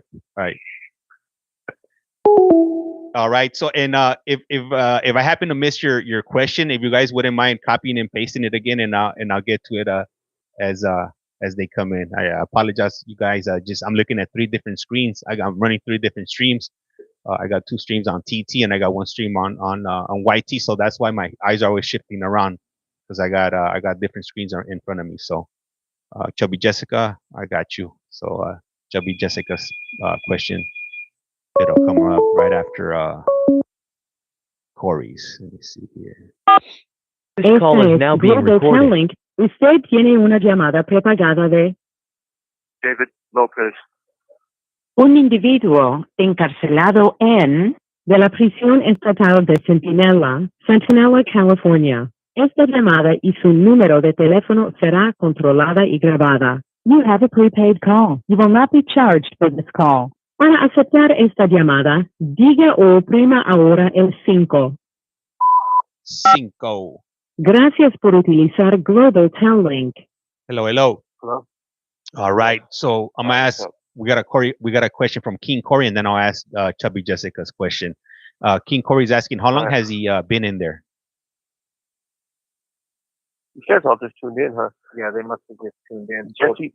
So Jesse, myself, this is me, Jesse. I've been in here for 24 years, and my son's been here for almost 15 years. Well, in here a minute. We just got here yesterday. By those numbers. I'm fresh. Yeah. I still got my fish kit. I'm walking around freaking holding my bar so tight. I'm scared. Go ahead. All right, and then I got Chubby Jessica. All right, the question we've all been waiting for right here. Chubby Jessica, she said, David mentioned he saw a death in prison or deaths in prison. Have they had any paranormal? I guess you did. Maybe paranormal activity. Yeah, have you? Hey, I'm gonna tell you one. I'm gonna tell you one, but not like you. Look, it's hard to explain, right? Like prison. There's some places that feel like evil, like they just do. There's some places you get to and you just get a bad feeling. You feel that black cloud over it. Yeah, it's hard to explain. And this place, I don't really feel like that, honestly. I felt like that in Chino. I felt like that in New Folsom. New Folsom, I just had a weird. New Folsom's a 180 level 4, extremely violent prison. But next to New Folsom is Old Folsom, so you could see you pass right by it when you pull into New Folsom, and you could see the old, it looks like a castle wall, and it feels ugly. Like I don't know it. Like I was in the hole right there too, and I felt like, man, like that was a place where I wanted to sleep with my damn light on. It just felt like there was something in the air right there. Yeah, a lot of people die in 180 level 4s, super bad. But strangely, in the places where I've actually seen the bodies, I haven't had those experiences. Chino, I felt like I had an experience in Chino, and I was housed in a place called Deep Segregation in Chino. So Deep Segregation was the hole, but if anybody's ever seen like a picture of what Alcatraz looks like, Chino prison looks like that. As far as central, that's how it's 3 tiers high. It's all bars. The cells are like really like nasty looking, but the setup is the same. So Deep Segregation is a cell block like that, but the bottom tier is separated from the 2 top tiers, from the 2nd and 3rd tier. So you have to go through a special gate to get down there. And when I went to the back of that was called Cypress Seg. I go to the back of Cypress Seg, they opened up another gate, and behind that gate, there was behind that gate there's 5 cells back there, which are management cells, and it's like a cell in a cell. And I was in big trouble when I was back there, so that's technically the Deep Segregation part of segregation. So there's the hole, which is the standard ADSEG, they call it administrative segregation, which is Palm Hall, and Cypress is like the overflow. But this place is like the hole of the hole. So man, it was terrible back there. I spent 4 months down there, and there was times where I would be sitting there and a lot of people took their own lives back there. That place was notorious for people that were hanging themselves. So I was back there, and it gets dark back there kind of early, so you sit in the dark a lot, you know, like around 4 o'clock, you know, you're already kind of in the dark. You can't really read no more. So it's just you and your thoughts. A lot of rodents, a lot of roaches. It's disgusting. So I'm sitting there, and I'm like, damn, you know, it would be pretty nice, because you hear people lose their mind in places like that, you know. So I'm trying not to look at the vent, because I'm thinking like, damn, I wonder how many people were hanging from this vent right here, you know. Like that's a reality. And I'm trying to think like, damn, I wonder if people have died on this bed. Like everybody knows this is where people would die a lot, you know. That prison's over 80 years old, you know, at least. So I think it was built in like the 20s or something. So it's old. And I'm trying to not to think about that, because it's a scary thought, you know. And I'm looking at the wall, and I start to see like the air in front of me. It looks wavy all of a sudden. It looks like if you're looking over a barbecue pit, you know, and you see, you know what I'm talking about, James? You see the barbecue pit, then you see like the heat above it, and you can kind of tell that the air is wavy. Well, I started to see that, and I saw it in one little concentrated area kind of right in front of me. And I was like, damn, that looks weird, you know. And I was. Esta llamada y su número de teléfono será controlada y grabada. I was wondering if that was maybe the isolation, because that's super solitary confinement down there, you know. And I was wondering if, like, I was like, damn, I wonder if this is like the result of this kind of isolation. So from time to time, I would see the water, like the waviness in the air, and so I call over to my neighbor, because you could talk to your neighbor if it was kind of quiet. My neighbor was in another management cell next to me, and he was some dude named Joe. And so I asked Joe, like, you know, I'm talking to him, and I was like, hey, do you feel all right back here? Do you feel like, you know, because we're in the dark now at this time, you know? And he's like, yeah. He goes, but I keep seeing water in the air. It looks like there's water in this. Yeah. And I was like, oh shit, I see that too, you know. And you don't see it all the time, but I kept thinking that maybe that's a freaking, you know, it could have been a ghost. It could have been something, because it's like he saw it. He saw exactly what I was seeing. Water in the air, like waviness in the air. So I hope I answered your question, you know, that's, I've never seen like the freaking nun, you know, from The Conjuring or anything, you know, like I've seen dead people. Hey, but okay, so I've heard stories of, and I don't remember what prison this is. Was it Corcoran? Was it Folsom? But they said that they see a guy that shows up carrying a mattress. Have you heard that one before, Jess? Yeah, that the dude, they seen somebody walking down the chair dragging a mattress. I've heard that one, but I've never seen it. Chino, me after being up for a couple of days. Yep. Hey, Chino, I've been pushed awake. Hey, I've been jolted awake a few times in Chino. Yeah, where I felt like I was laying there and something hit me and I freaking woke up. Like, oh, yeah, like what the hell was that? You know, I felt that a couple times, but only specific institutions that happened. Calipad, I felt a little weird. In Calipatria, it wasn't as bad as like other crazy prisons, but I kind of got like a weird feeling out there. I don't know why. Hey, and right now, how you guys are talking about that right there, we have lovely Gigi. Yeah. She'll jump onto our chat, you know, from time to time. And her son, he's currently incarcerated. And she mentioned right now that she's actually on the phone with him right now, and they're listening to the conversation that you guys are having right now. And there's a few other things that she put on here right now. So let me see. Let me look at these messages. Well, that's cool, man. Instead of shout out to you guys, man, that are listening to this, you know, in other places. We hope that we're doing right by you guys by trying to paint an accurate picture of what this place is and what it's not, you know. And she wrote this message that stood out to me. She says, that's why I never talk about my son getting life at 17, first timer comments like that. And she's referring to the other comment that, you know, that you guys, answered. Oh yeah, that Jennifer lady. And the thing is, they don't understand, you know. Look, her son, Jesse committed the crime that he served for at 17.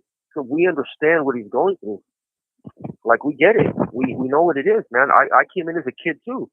I picked up my first term at 18 years old. I'm doing life. I get it, man. Our heart goes out to you guys because we know what it is. You know, as a mother, I have a mother that had to watch me get sentenced to life in prison.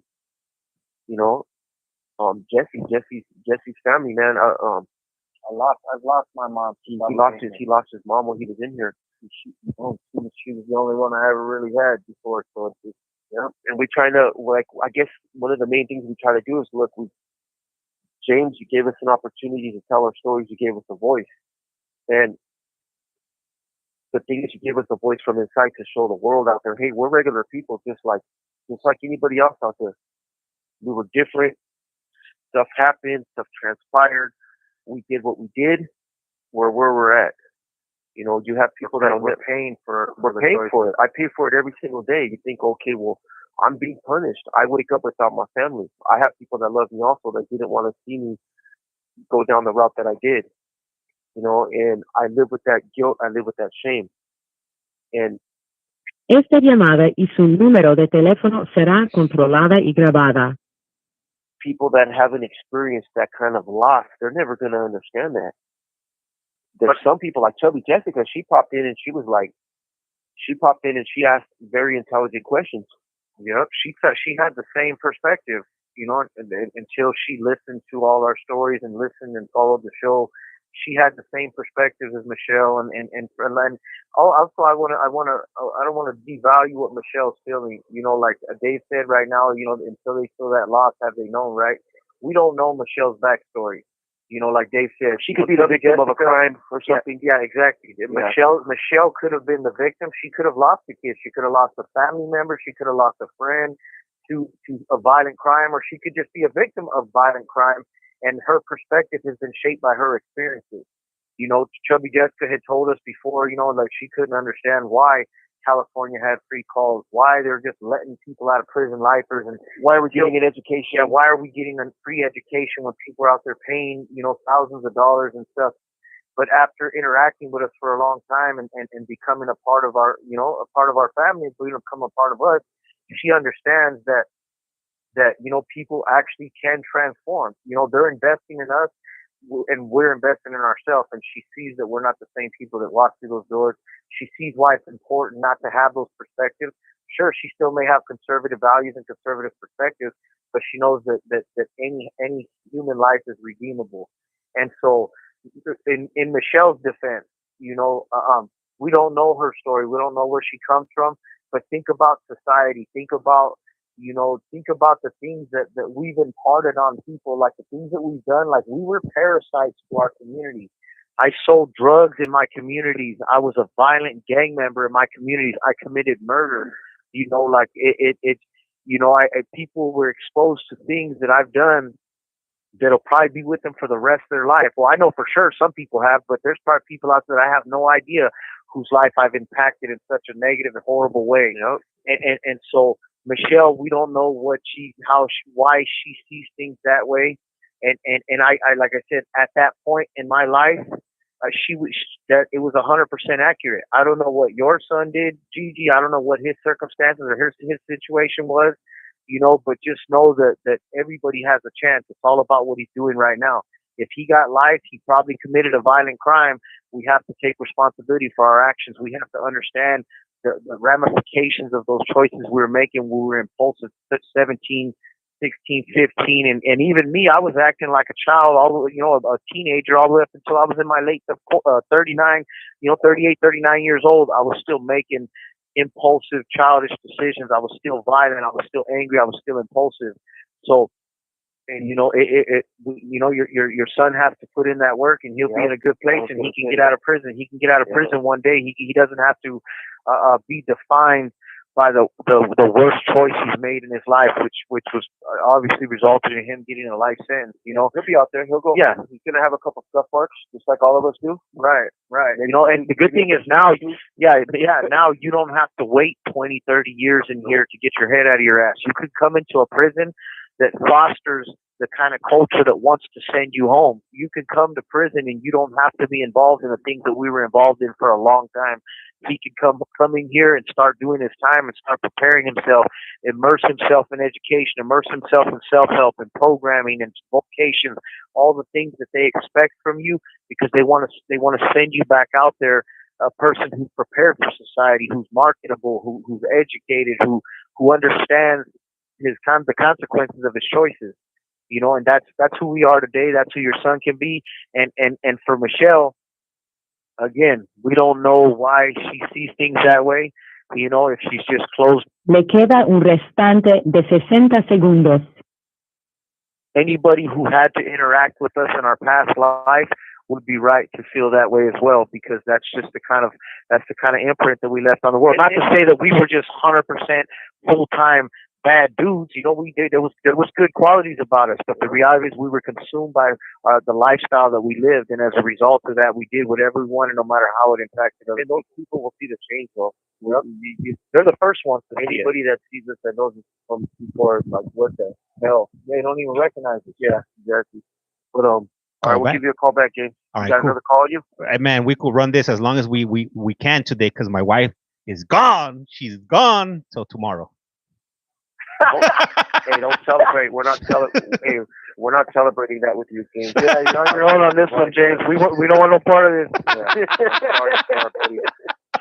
She's listening. We're sorry. Oh man, let me see, Mad Max. Hey, what's up, Mad Max? I'll let them know that you're on the line. Hey, and I appreciate everybody that's on here. If you guys haven't done so, please do so. Hit that follow button. It's free 99. Doesn't cost you anything. And don't trip. I'm not gonna be asking you for money, because that's not what I want. I don't want your money. I want your time, ese. All right. Now that I got that out the way, I appreciate every single one of you that's tapping in right now. We got 22 on one account. We got 27 on the other. We got 5 on YouTube. Highly appreciate you. Oh, thank you for the hands right there. Thank you for the superpower hands. Lovely GG. Highly appreciate that. All right, so they're calling back. Here we go. This call is now being recorded. Esta es Global Telling. Usted tiene una llamada prepagada de David Lopez. un individuo encarcelado de la prisión estatal de Centinela, California. Esta llamada y su número de teléfono será controlada y grabada. You have a prepaid call. You will not be charged for this call. Para aceptar esta llamada, diga o oprima ahora el 5. 5. Gracias por utilizar Global Telling. Hello. Yep. So you know how you guys... James, forgive James for he knows not what he does. Finger hearts. Finger hearts. Finger hearts.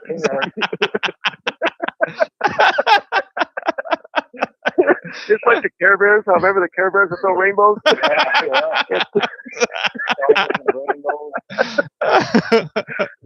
Yeah. Hey, Sierra's asking me, is there court on Saturdays? Bright, Yeah, no, I think it was the Care Bears. And I was gonna say, Sierra's asking if there's court on Saturdays. Yeah, there is court. The only thing is, the next court, we probably won't start until 6 p.m. if you guys want to watch that, because we're currently in the middle of these phone calls with Jesse and David. Lovely Gigi was, you know how she was on the phone with their son. Her son was also saying that he had some stories too in regards to Chino and Folsom prison with the paranormal activity. Oh, yeah. Yep. See, same prisons. I'm telling you, Chino is no joke, man. Deep Seg, a lot of people haven't been down there to Deep Seg. I had gone to Chino a bunch of times, and even was in Palm Hall, and I never even knew Deep Seg existed. I knew Cypress existed. You know, like Cypress was like, during my day when I was going through there, Cypress was a place where you'd first come in to the hole, and you generally, like, if you were involved with anything, they'll pull you over to Palm Hall to like the main part of the hole, you know. But I had never known that Cypress had that place that had that tier, that hallway. So, yeah, it's crazy. But New Folsom, vicious. Yep. We also got Mad Max 408, and he says Mad Max 408. Saludos, James, Jesse, and David. And he also writes, Pinche James. I think he heard the comment about the wifey. Hopefully she's not listening, because if not, I might come up missing. Yeah. James. James's picture on a milk carton. Yeah, the milk carton. It's just gonna be the brocha. Huh? Have you seen the brocha? Yeah. You recognize this mustache? Yeah, I'm growing a beard now. I don't know if you know that, James. I haven't told you. Ever since they cut my access to the GTL getting out app, man, I haven't seen you guys. So Let's see what you look like. Are you gonna look like Tom Hanks on Castaway? No way. No. Esta llamada y su número de teléfono será controlada y grabada. I'm gonna look like one of the Spanish newscasters. You know how they fade their beard somehow? Yeah. You ever seen it? Yep. It looks like multi-layered and faded. No, I don't think I can do that, but that shit would look pretty crazy. Now I'm gonna try it out. Go for the distinguished look for a little bit. Yep. I'm gonna go for the distinguished look, see how it looks, you know. Try to keep it all even. Hey, what happened though, James? Did you find anything about why they keep banning you off the rip? You know what? Look, so I reached out to GTL, and the dude I talked to had no clue what the hell was going on. He said my account looks good. So the only thing I could think of is there's an officer over there that they're watching these videos, and for whatever reason they don't like what I'm doing, so they put me out on a timeout. And like I was mentioning to David, I was gonna reach out to the warden, but then I thought about it. I was like, man, I'm not trying to get you. I'm not trying to put you guys in the limelight more than what you guys are, and anything negative to come your way due to me reaching out to the warden. So I'm just gonna wait out the 30 days, and I guess I won't be doing video visits on the weekends or in the mornings, because that's when it seems that the issue is happening. In the evening, it's fine. It's in the morning, so that's pretty much where I'm at on these video visits. Yeah, it's a free speech, I think. Yeah. It's free speech, but I don't know what it is. I don't see you have any like negative content or nothing, so I don't know, whatever it is, What was I gonna tell you? Hey, I was gonna ask you something, I forgot. It's all good. I got another question for you guys. So we got a question from Eli Blankenship, and he says he's asking, what's the craziest thing an inmate has done in there? Fuck, I think probably what I did. Probably what I did to get me thrown in deep segregation in the first place. And it all depends on what you define as crazy, right? Because you have the standard madmen in prison. Okay, so there's people that unfortunately do have legitimate mental health issues, and I think those are like that. That's sad, You got guys that come in here and they lose their minds, and I don't know if the incarceration or the isolation with the mixture of maybe coming off of the drugs or being on drugs or something like that, but you got guys that are whatever it is, they freaking lose it, man, and you could kind of see it subtly. I've described this before. It looks like there are a couple shapes back, behind the window. Oh yeah. And yeah, so those guys generally they yell a lot. Those are the yellers, right? Like that's mostly in the hole though. Like they're out here on the line and all that. Somebody will get them if they do that. But I've seen all the crazy people in the hole. They yell a lot, man. Like nonstop all day, just yelling till their voice is hoarse. They do that, just madness. You get those guys. You get the guys. There was a guy when I was in Chino, and he would flood the tier every single day with feces, and that shit was disgusting because you could smell it, dude. Like he did whatever he did on his floor probably, and then plugged the toilet and just freaking let it run. It just kept going and going. In that time, well, now they stopped the flushes. So the flushes, you only get 2 flushes every 30 minutes, and so you can't do that no more, But before it was just unlimited flushes, so the person would just sit there and flush and flush and flush, and then there would be like a waterfall if they were on a higher tier, and the cops would come and pull them out eventually. But what's done is done. The whole tier would just smell like freaking feces, dude. It was horrible. There was a guy in there that was singing the national anthem, the Star Spangled Banner in the middle of the night. He would sing it throughout the day. He was a nightmare. That fucking dude, James. Because they give you earplugs now in the hole. They give you like when you go back there, they give you earplugs because it's just the banging, dude. The guys who beat on their sinks and shit, you get a lot of those guys, and you just hear it. You can hear it. Just like we can hear Felipe, you can hear those guys. Imagine having a guy like that in your vent. Hey, could you imagine Drives you mad. Having a guy like Can you imagine having a guy like Felipe in your event? Oh, we do. You guys are living that reality don't right have to now. imagine it. We're living that nightmare. um, Hey, Mad Max yeah, writes. during a go ahead. Let me see. Mad Max wrote, yeah, crazy is subjective. You got the regular guys definition. Then you got EOP, JCats, crazy, laughing out loud. Even Dude, JCats crazy is subjective. The content, the context matters. it's subjective. The context matters. Yeah. You have the spice crazies.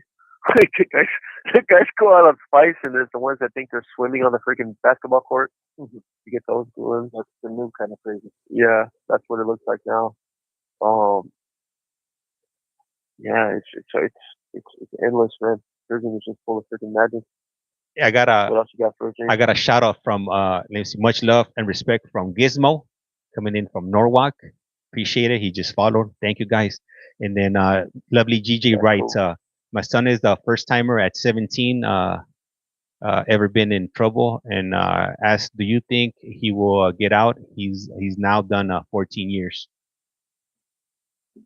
I do. I think your son. Look, He's closer to home than he is to the beginning of the sentence.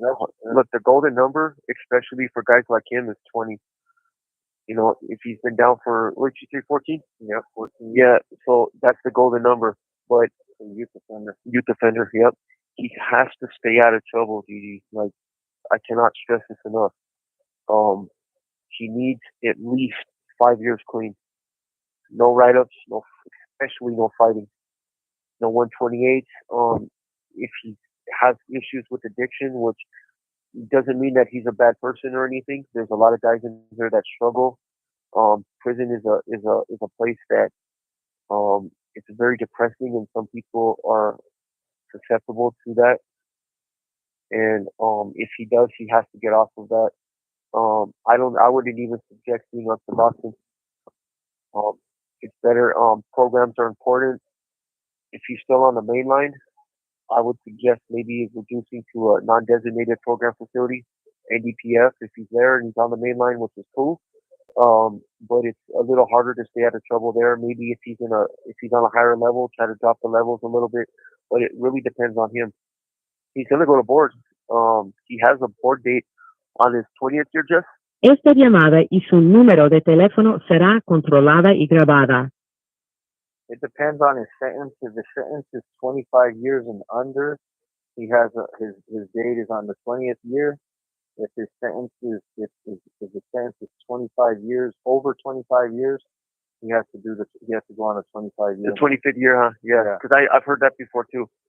And so look, in the grand scheme of things, it's not that long. You know, time flies. He's been here for 14 years already. He's grown up. They give us a lot of there's a lot of changes in the system for guys that have our time. We get family visits now. You know, I don't know if you can go and spend time with your son in the family visiting. You know, get him out of this place for a while if he's eligible. Unfortunately, at 17, a lot of times those guys, their crimes are on minors. You know, other 17-year-olds and stuff like that. Things happen, especially if it's a 187, which means that he would have to be clean for 5 years to be eligible for that, which is it's not hard to do, but he needs his clean time. He's got to get his clean time. He's got to drop levels.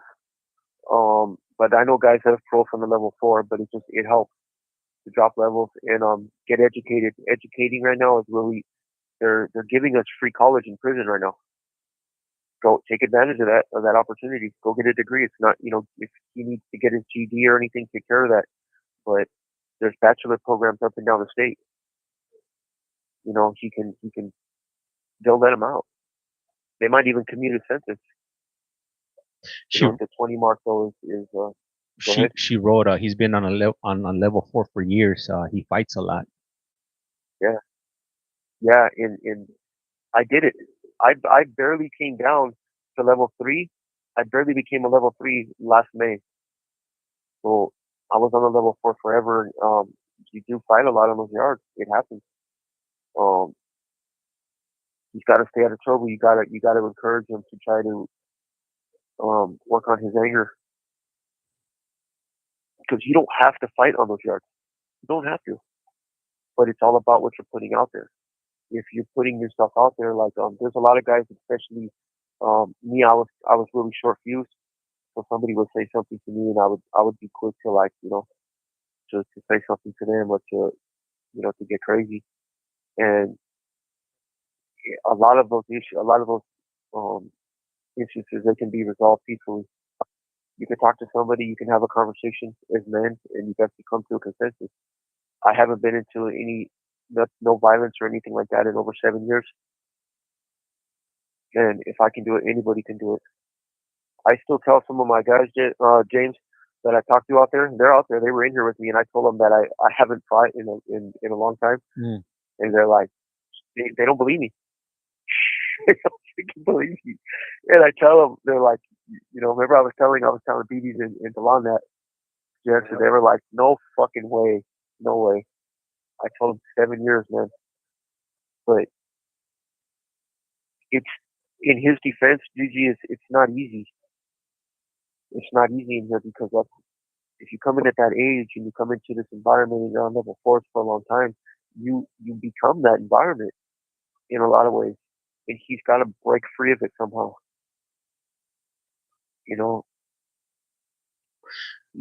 It's just. Le queda un restante de 60 segundos. Just always let him know that he's loved. That's important. Yeah, I want you to come home. I love you, and don't be afraid to ask questions too. Like, well, why? That's what got me out of it. My wife was asking me a lot of questions that I felt stupid answering, and eventually I wanted to give her something positive, to show for her sacrifices. Gonna cut off things. Did you call back? Yeah, for sure. We could run it until we could do like another 3 more calls if you guys can. I got a few more questions for you guys. We got another one from Jumpy Jessica. We got one from King Corey, and we got another one from Eli Blankenship. Got you. All right. So they're gonna go ahead and call us back. We got about 3 more calls that we could do. So another 45 minutes. I do appreciate you guys tuning in. To you have a collect call from, and I know I've been slacking on these prison phone calls, but hey, you know what? I'm bringing the heat today, if you will. Let me see, what are they in for? They're both in for 187s. They both committed unalivings, if you will. Let me see right here. I think Californians should have access to free education. I think everybody should have access to free education. The way the government spends money. Let me see here. This call is now being recorded. Global Telling. Usted tiene una llamada prepagada de David Lopez. un individuo encarcelado de la prisión estatal de Centinela, Centinela, California. Esta llamada y su número de teléfono será controlada y grabada. You have a prepaid call. You will not be charged for this call. Para aceptar esta llamada, diga o oprima ahora el 5. 5. Hold on, where's 5 at? There we go, 5. Gracias por utilizar Global Telling. Hello. Yeah. All right. Hey, we got 2 more calls. 2 more? Okay, that'll work. 2 more. Okay, for sure. Yeah, we gotta get I got a burrito waiting for me on the grill. Yeah. Highly appreciated. So let me see. We got a question from King Corey. King Corey's asking, what's the weirdest thing you have ever seen used as a weapon? Fire extinguisher? Well, I mean, that's not really weird, right? That's kind of standard. Like a chicken bone or like Jolly Ranchers melted into a... No, see, the Jolly Ranchers, what they do is they melt the Jolly Ranchers for the sugar so that they can harden something else up. You don't actually melt the Jolly Rancher into a knife itself. You'll take like a piece of cloth and you'll shape a piece of cloth and you'll use the Jolly Ranchers to harden. I've seen some pretty I was on some pretty freaking violent yards. So the weapons that I've seen were pretty straightforward. Big old chunk of the locker, giant piece of metal, a lot of ice picks, tons of those. Never really seen. I've seen plastic. Like I've seen guys cut their cups up and sharpen them for emergencies. But a lot of nails. Seen tons of nails. Seen some pretty dangerous ones. But nothing really like I've never really hung around people that were using like yeah, a guy a couple weeks ago make some brass knuckles right here. Remember they cracked them with them too, huh? Yeah, he got caught with them. I don't know, did they? Oh, they had those. Yeah, they had those on them. Hey, quit hitting the wall. All right, so I'm Alright. take it to the next one. We got a question from Eli Blankenship. What's the best meal you guys had in there? Fuck, the one that's waiting for us right now in the hot pot. Hey, probably I mean the ceviche is pretty good. Are you talking about prison food or our own meals? Nah, prison food. Or I'm guessing whatever you guys could make in there. I don't think the prison is serving anything good, so I would go with whatever you guys could conjure up. My favorite prison food is chicken on the bone. My favorite prison food used to be the Grand Slam breakfast in the morning. That used to be. We don't get that been gone for a long time. Yeah, so the meals are horrible now. My county jail used to actually feed you pretty delicious for breakfast also. Yep, but they gave us cold breakfast, huh? Yep, they went to cold breakfast. We used to get a bowl of hot, sweet peach oatmeal with cinnamon and eggs and toast and jelly and sausage and potatoes all seasoned. It was delicious. But we got a burrito. Oh, go ahead. Yeah, but I cook.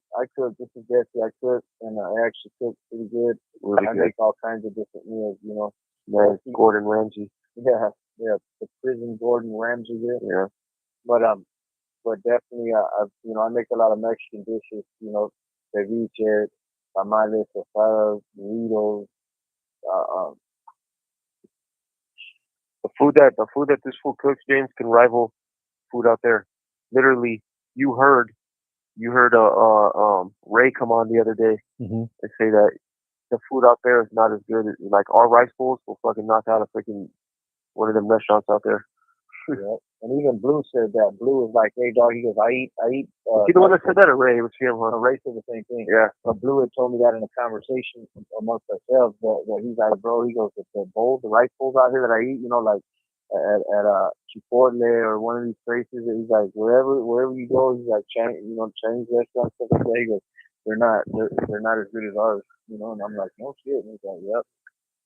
So we definitely, I'll make some bomb mole. You know, I haven't been able to do it because I don't have a hot plate in this cell right here because the cell's papered, so there's nowhere to actually heat up to cook like that on the hot plate. But I can make some enchiladas.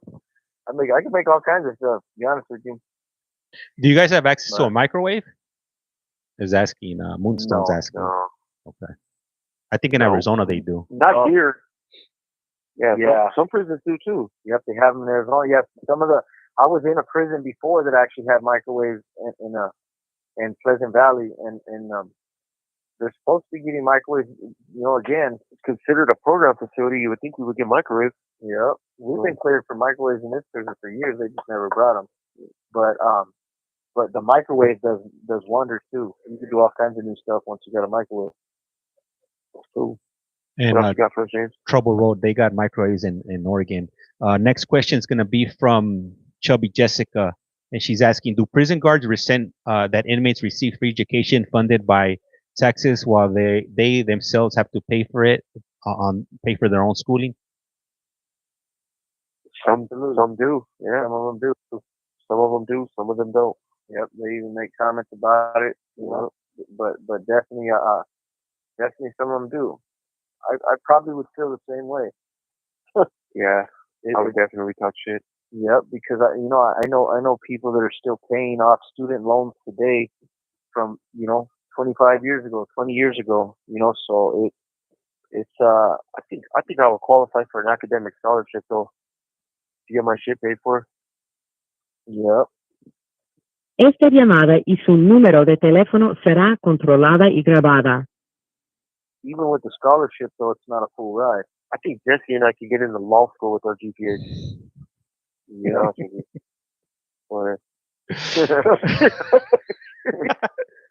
David's gonna be like David and Jesse are gonna be the Lincoln lawyers of the prison system. Yep. Exactly. I had a professor tell me one time, you have a beautiful mind. or beautiful work. What do you must have an engineer's mind. Yeah. Very, very, very analytical, I think she is. But yeah, definitely. If you ever got to read one of my stories, James, you'd be like, what the hell? I fucking write very detailed. Yeah, I write really great.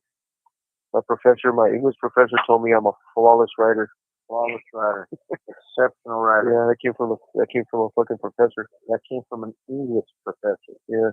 You know, now if we were like engineers or something, we probably wouldn't be good writers, but since we're in the psychology field. Yeah, we have a thing against engineers. I don't know if you know that or not. Yeah, we're kind of like beefing with the engineers because they're like the techie nerds of the world and they're trying to take over. We got involved with some research engineers that are creating software and technology to help prisoners and other people, and for some reason they're well, I realized that psychologists are extremely more qualified to do this work. Yeah, pretty much. Anything. We're talking about build apps, develop software, research methods, whatever it is, it's going to have to run through the psychological and business and sociological field before the engineers would get their hands on it. I hope we started a beef right there out there near the world. You know, listening like, yeah, fuck these guys. Yeah. If there's any engineers out there listening to this, this is specifically directed towards the engineers that we know. No, all of them now. Oh, all of them? Yeah, all right, we're drawing a line in the sand. Drew a line in the sand. Yeah. We don't have a gang anymore, so we're going to start beefing over our education. Yeah, anyway, so there's going to be a lot of intelligent things that are thrown back and forth in this beef right here, James. So, buckle up. It's going to get weird. Yeah. Let me see, and I got some more comments from Lovely Gigi, and she writes, he's in college, got his GED, has like 13 different certificates, many classes. That's how it is. That's how he is. He's short fuse. And then she also writes, I know it's not easy, and his dad was unalive when he was 9 years old. In front of him, he's in for 187 to her son. Yeah, I figured, that sucks, man. And my dad passed away when I was 8, and it was just what she said that her son's in college, got his GED and stuff, and he's got certificates, but he has a short fuse. But he has to get that under control, Gigi. He'll sit in here forever, man. He doesn't have to. Whatever mistake he made when he was 17, it doesn't have to haunt him for the rest of his life.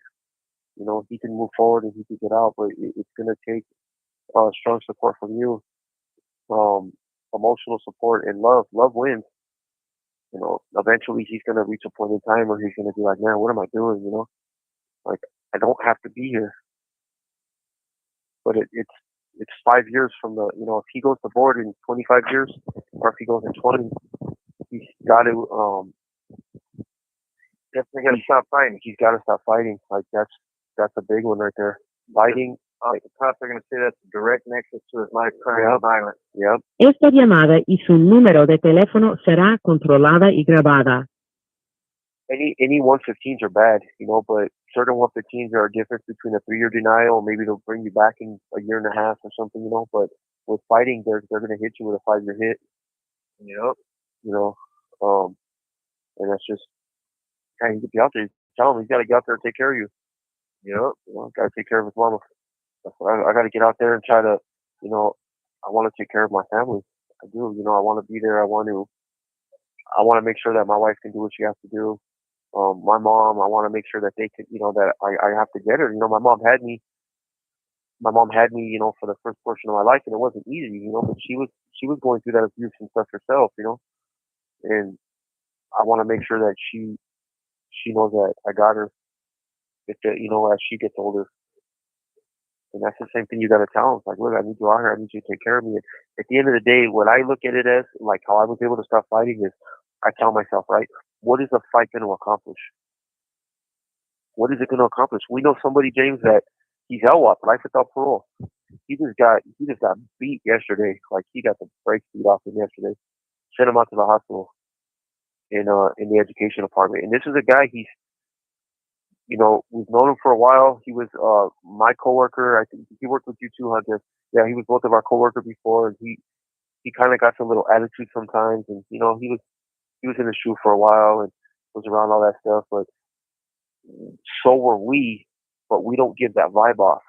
Most people won't even know that we spent all that time. Most people don't even know that we're the aliases that we were, you know, the names that we went by from our old gang. They don't even know that that's us because we don't give that off, and this guy does. And somebody called him on it the other yesterday, and it hurt him, you know, and straighten his ass out. Yeah, straighten him out, you know. But the fact of the matter is, what is that going to accomplish? It's done. He knows to keep his mouth shut now. That other dude, he made an example, but we're already talking about other stuff. Like that happened yesterday. It was a big thing for about 20 minutes, and we're just moving on with our life. But he's going to be paying for it for a long time. He is. He's going to be paying that because he's life without parole. That guy ends up getting commuted. Yeah, for now. He needs a commutation, you know? And he can't get a commutation without the clean time. Especially a fight when he's here for 187. No freaking way. You have to be willing to let things go. You have to be willing to feel like you marked out, like you're a punk. That's how we feel when we let fights go. Like, yeah, we just got marked out right here, you know. But at the end of the day, that's all within our own mind. It doesn't have to be like that. I believe that real men are the people that stand up for what's really important in their life. When I walk away from a fight, it's not because I'm afraid of the fight. I don't want to lose everything that I've built in my life. You're afraid of the consequences of the fight. Absolutely. The consequences of hurting my wife, hurting somebody else, the cycle beginning again. I'm afraid that all that stuff will happen. You know, the actual physical confrontation that's going to be over, and you know, the cops are going to come and separate that pretty quick. But it'll be years that I'll be trying to move past that, and it's just not worth it to me. I'm a pretty big guy. Jesse's a pretty big guy. Nobody's gonna just come and try to just like manhandle us or shake us like a rubber chicken. You know. Le queda un restante de 60 segundos. Nobody's gonna be doing that, you know. But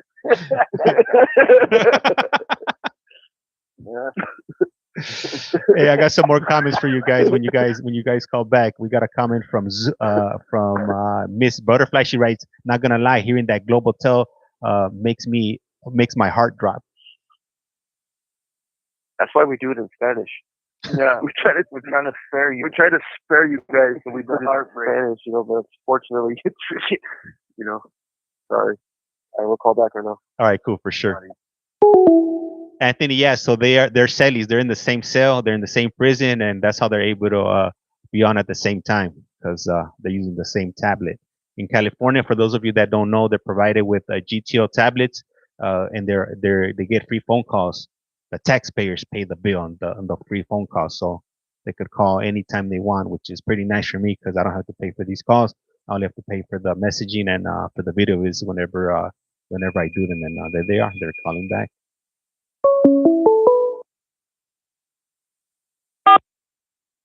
This call is now being recorded. Usted tiene una llamada prepagada de David Lopez. Un individuo encarcelado de la prisión estatal de Centinela, California. Esta llamada y su número de teléfono será controlada y grabada. You have a prepaid call. You will not be charged for this call. Para aceptar esta llamada, diga o oprima ahora el 5. 5. Gracias por utilizar Global Tel Link. Hello. James. Yep. All right. Somebody's at. Let me see. Oh, let me decline this invitation. Let me see. Where are we at right here? Sue is asking, what circumstances led up to your unaliving? I'm gonna go ahead and direct her over to the channel at CollectCallFrom. If you go over to their playlist, David Lopez and Jesse Nava, you can go ahead and get their whole journey. And I'm gonna go ahead and jump on over to the next question here. Let me see here. Let me see. Rachel's asking, how do they make their own? Where do they get their ingredients? Your food wise. Oh man, hey, it's like a freaking scavenger mission. It's like Hunger Games. It's like a Hunger Games mission. Yeah, so we gotta ask one guy for like we gotta try to find an onion. You know, we got guys that like work in the kitchen. You know that we can probably get an onion from, and then the tomatoes they pass out tomatoes for like in the lunches, and so I try to like trade stuff to get more tomatoes. And then they give yellow chilies in the lunches. So like a lot of guys that don't eat them, they give them to us. Um, and then they sell like a lot of good seasonings. The sazon, they sell the Goya, um, chili. How do you say it, Jesse?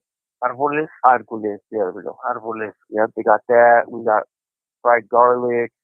We got all kinds of shit. Like literally, like we literally pick apart the freaking the spice section of the Walking Horse catalog. That's where we get our packages from. And buy all kinds of seasonings and stuff. And then we got pickles. We buy pickles from the store. And that's how we what do you call that stuff again, Jesse Rick? That with all that stuff together and the vegetables in the bowl. Oh, the pico de gallo. Esta llamada y su número de teléfono será controlada y grabada. This fool makes that pico de gallo so fucking good, James. It's insane. And then we get pouches like they sell shredded beef and they sell chilorio like the pork meat. You buy that from the store right here. And we'll let it like cook in the hot pot for a while to get it hot. We'll put it in a bag though, you know. Cooks hot. And then we got beans, we buy rice, tortillas. And that's how we make them badass burritos with the We get sweet and sour sauce, we get carne, we get chichas, we get sausage, we fry them. Like we make rice bowls, we make all kinds of stuff. Yeah. You have to really be mindful though of the ingredients when you order your packages. You can only get one package a quarter. Yeah, so every 4 months. You have to make them count. Every 3 months. Every 3 months. So. You gotta use prison ingenuity. Yeah. We make masa for the tamales. We get masa out of the corn chips and cornbread. You know, you gotta mix them right. With, you know, put a little salt, and put a little water. And it's the whole thing. They give us cheese in the lunches, so we save the cheese, and then that's what melts and makes brings the burritos together. And then we roll the burritos in bags, and we drop the bags in the water in the hot pot, so it like cooks everything in there and melts the cheese and softens the tortilla. They're delicious. And honestly, if we were to get you a burrito, James, it would blow your freaking mind. Yeah, I'm about to go out and get my burrito right now. Making all this talk of food. My burrito, baby. You gotta go. Oh yeah, we're starving. We didn't even get. Yeah, I haven't eaten all day. Hey, we're in the same boat right now. Today, so. Yeah, likewise too. So right now, whenever we hang up, I'm gonna head on out really quick, grab a burrito, and come right back. Yeah, I would like to say that I haven't eaten all day, but I've eaten all day. What do you mean to say it? I've been eating I've been eating all day. Yeah, I've been eating nonstop. I've been eating this entire time we've been on this live. Hey, you can little snacks here and there. I got another one. I got another question for you guys from King Corey, and he's asking, what are their jobs in their? Let me see. What are their jobs in their like? Do they work in the kitchen or in the laundry? No way. This is we both try to stay out of the kitchen. Yeah, kitchen's a horrible place. Yeah, that's where it's like gladiator school. The kitchen, like we'll be fighting in there. It's all humid in there all the time. Yeah, smell like food and grease. We'll be fighting over a bunch of state food. Yeah, fuck all that.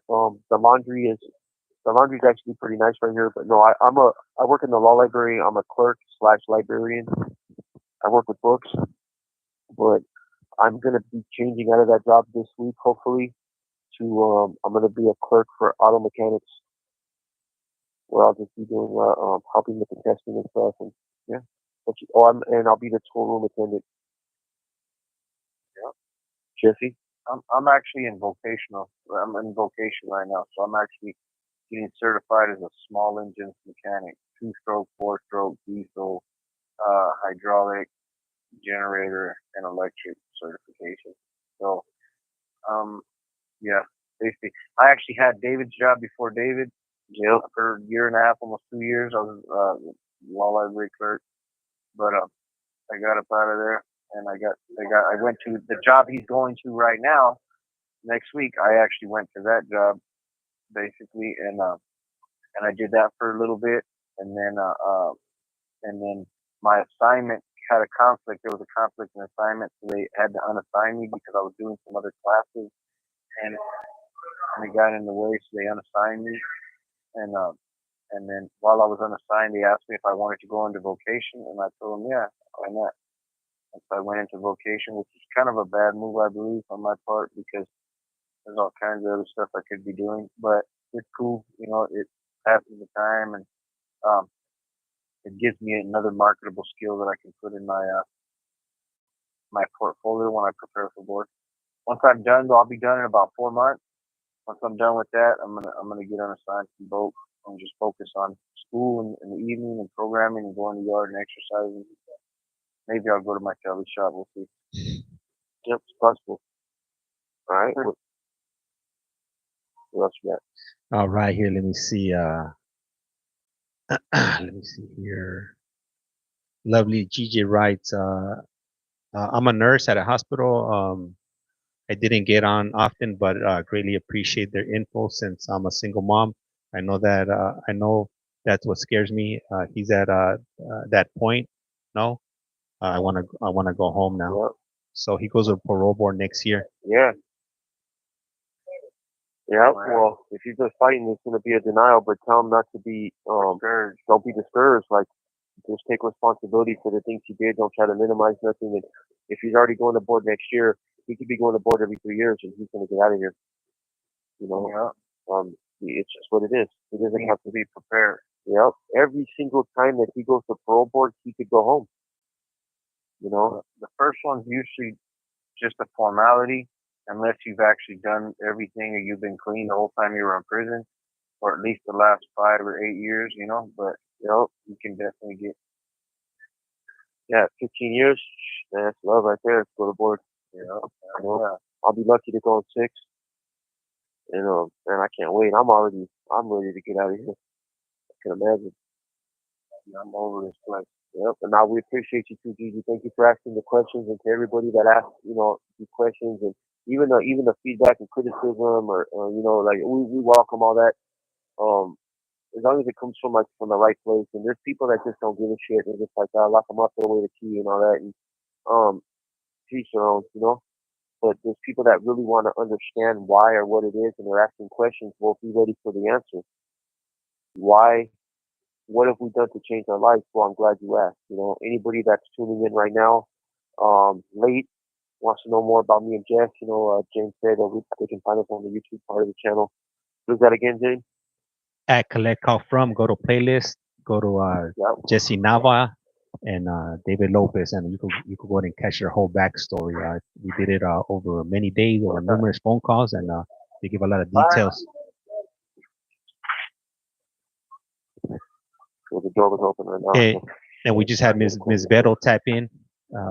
She wrote. Hey, what's up, Ms. Vettel 559? What's right there? That's right. Tell her she's late. Yep, she's late right here. We're about to SoCal right now. Yep. Cool. But it's good though. Always glad though.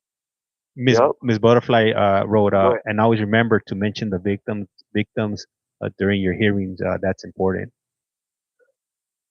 Oh, that's critical. That's critical. You have to mention your victims. I mean, you have to understand how you impacted them, all the different levels of impact. That's critical. Yep.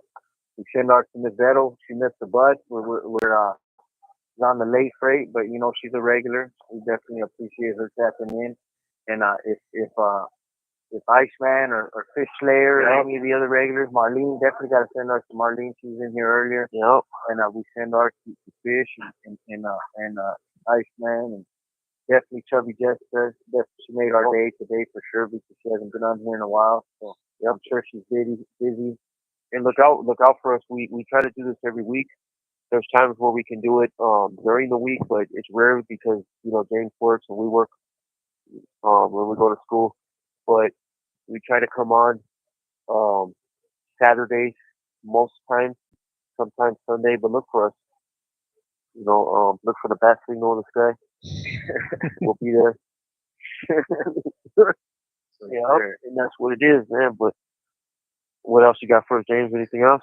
Yeah, let me see. A Scrappy Q&A right there. Scrappy writes, been in all day, brother. Just a silent watcher. I appreciate the silent watchers, whether you're commenting or not. I really appreciate you guys. Also, we had a comment from Trouble, and he writes, I went from getting in trouble a lot to working with troubled youth in Oregon. Oh, that's cool. That's basically that's what we're doing. We were in trouble all the freaking time, and now we have an opportunity to work with troubled youth here at this institution. And it's just that's everything that we've worked on in our life that brought us to this point. We have to use that experience to try to keep people out of this place. Put them kids on the right path, so they don't end up walking down this journey, man. This is rough. There's nothing glorious about prison. There's nothing glorified about this lifestyle. It's a complete waste of existence. Life goes on out there. Our nephews and kids and everybody's getting older, and we're losing people while we're in here, and all for what? It's insane. Complete madness to think about. That's the craziest shit that I ever heard anybody do was join a gang and want to come to prison. Yeah, it's death in slow motion. There was a homie that actually, it's crazy. There was a staff. Esta llamada y su número de teléfono será controlada y grabada. T-minus 2 minutes. When I was in a group home, when I was in a group home when I was a young teenager, and there was a staff member there, and he had a nephew that went to the feds. He had been locked up for years and years and years, and I was just like, wow. And that he had death in slow motion tattoo on his forehead. He was a lifer in the feds, and he was like, yep, but that's what he equates to life sentence to his death in slow motion. That's why he tattooed it on his forehead. It's gotta be rough up there too. No family visits. In the feds, most states. And you only get 300 minutes to talk on the phone. It's not like California where shit, if you're a prison like Centinela, you could be on the phone all day if you choose to. Yeah. What do you mean 300 minutes out of So you're only how long? you're only able to use 300 minutes in a month, and the calls are 10 minutes each call that you make in the feds. So once you use up those 300 minutes, you can't make any more phone calls until your new bucket of minutes comes in the following month.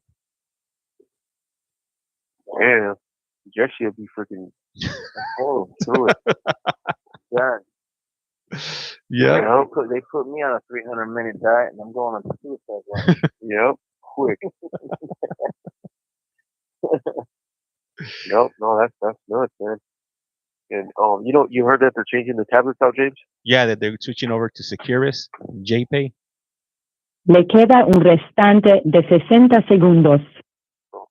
Don't worry. On anything new you hear about them. You hear anything about that? We want to know. We want to know what the features are, where they starting at, all that good stuff. But, when are they starting? Yep. So that being said, though, man, it's about to cut right now. Yep. We appreciate you guys spending this 2.5 hours with us. You too, James. Thank you. Once again, we want no problems with James's life. Yeah, he's on his own on this one. He knows not what he does. Yeah, forgive him for he knows not what he's done. Yep. We'll see you guys again next week. With that being said, again, James, like a box of life's like a box of chocolate. Life's like a candle. Yep. Once you blow it out, it's lights out. And with that, we're out. Yep. Rato. Hey guys, so I do appreciate you guys. For those of you guys that like to watch the court hearings, and we're gonna have Pima Court coming up on 29 minutes. I'm gonna cut the stream for a bit. I'm gonna grab something to eat, and then I'll be right back at it. So stay tuned. Hey, and I do appreciate you guys, like I said. And if you haven't done so, please do so. Hit that follow button. It's free 99. Doesn't cost you a red cent. Don't be a Mr. Krabby Patty. Don't be that person. Don't be an Uncle Scrooge. It's free 99. Anyways, with that being said, can we get a courtesy flush? Absolutely. Drop one, flush one.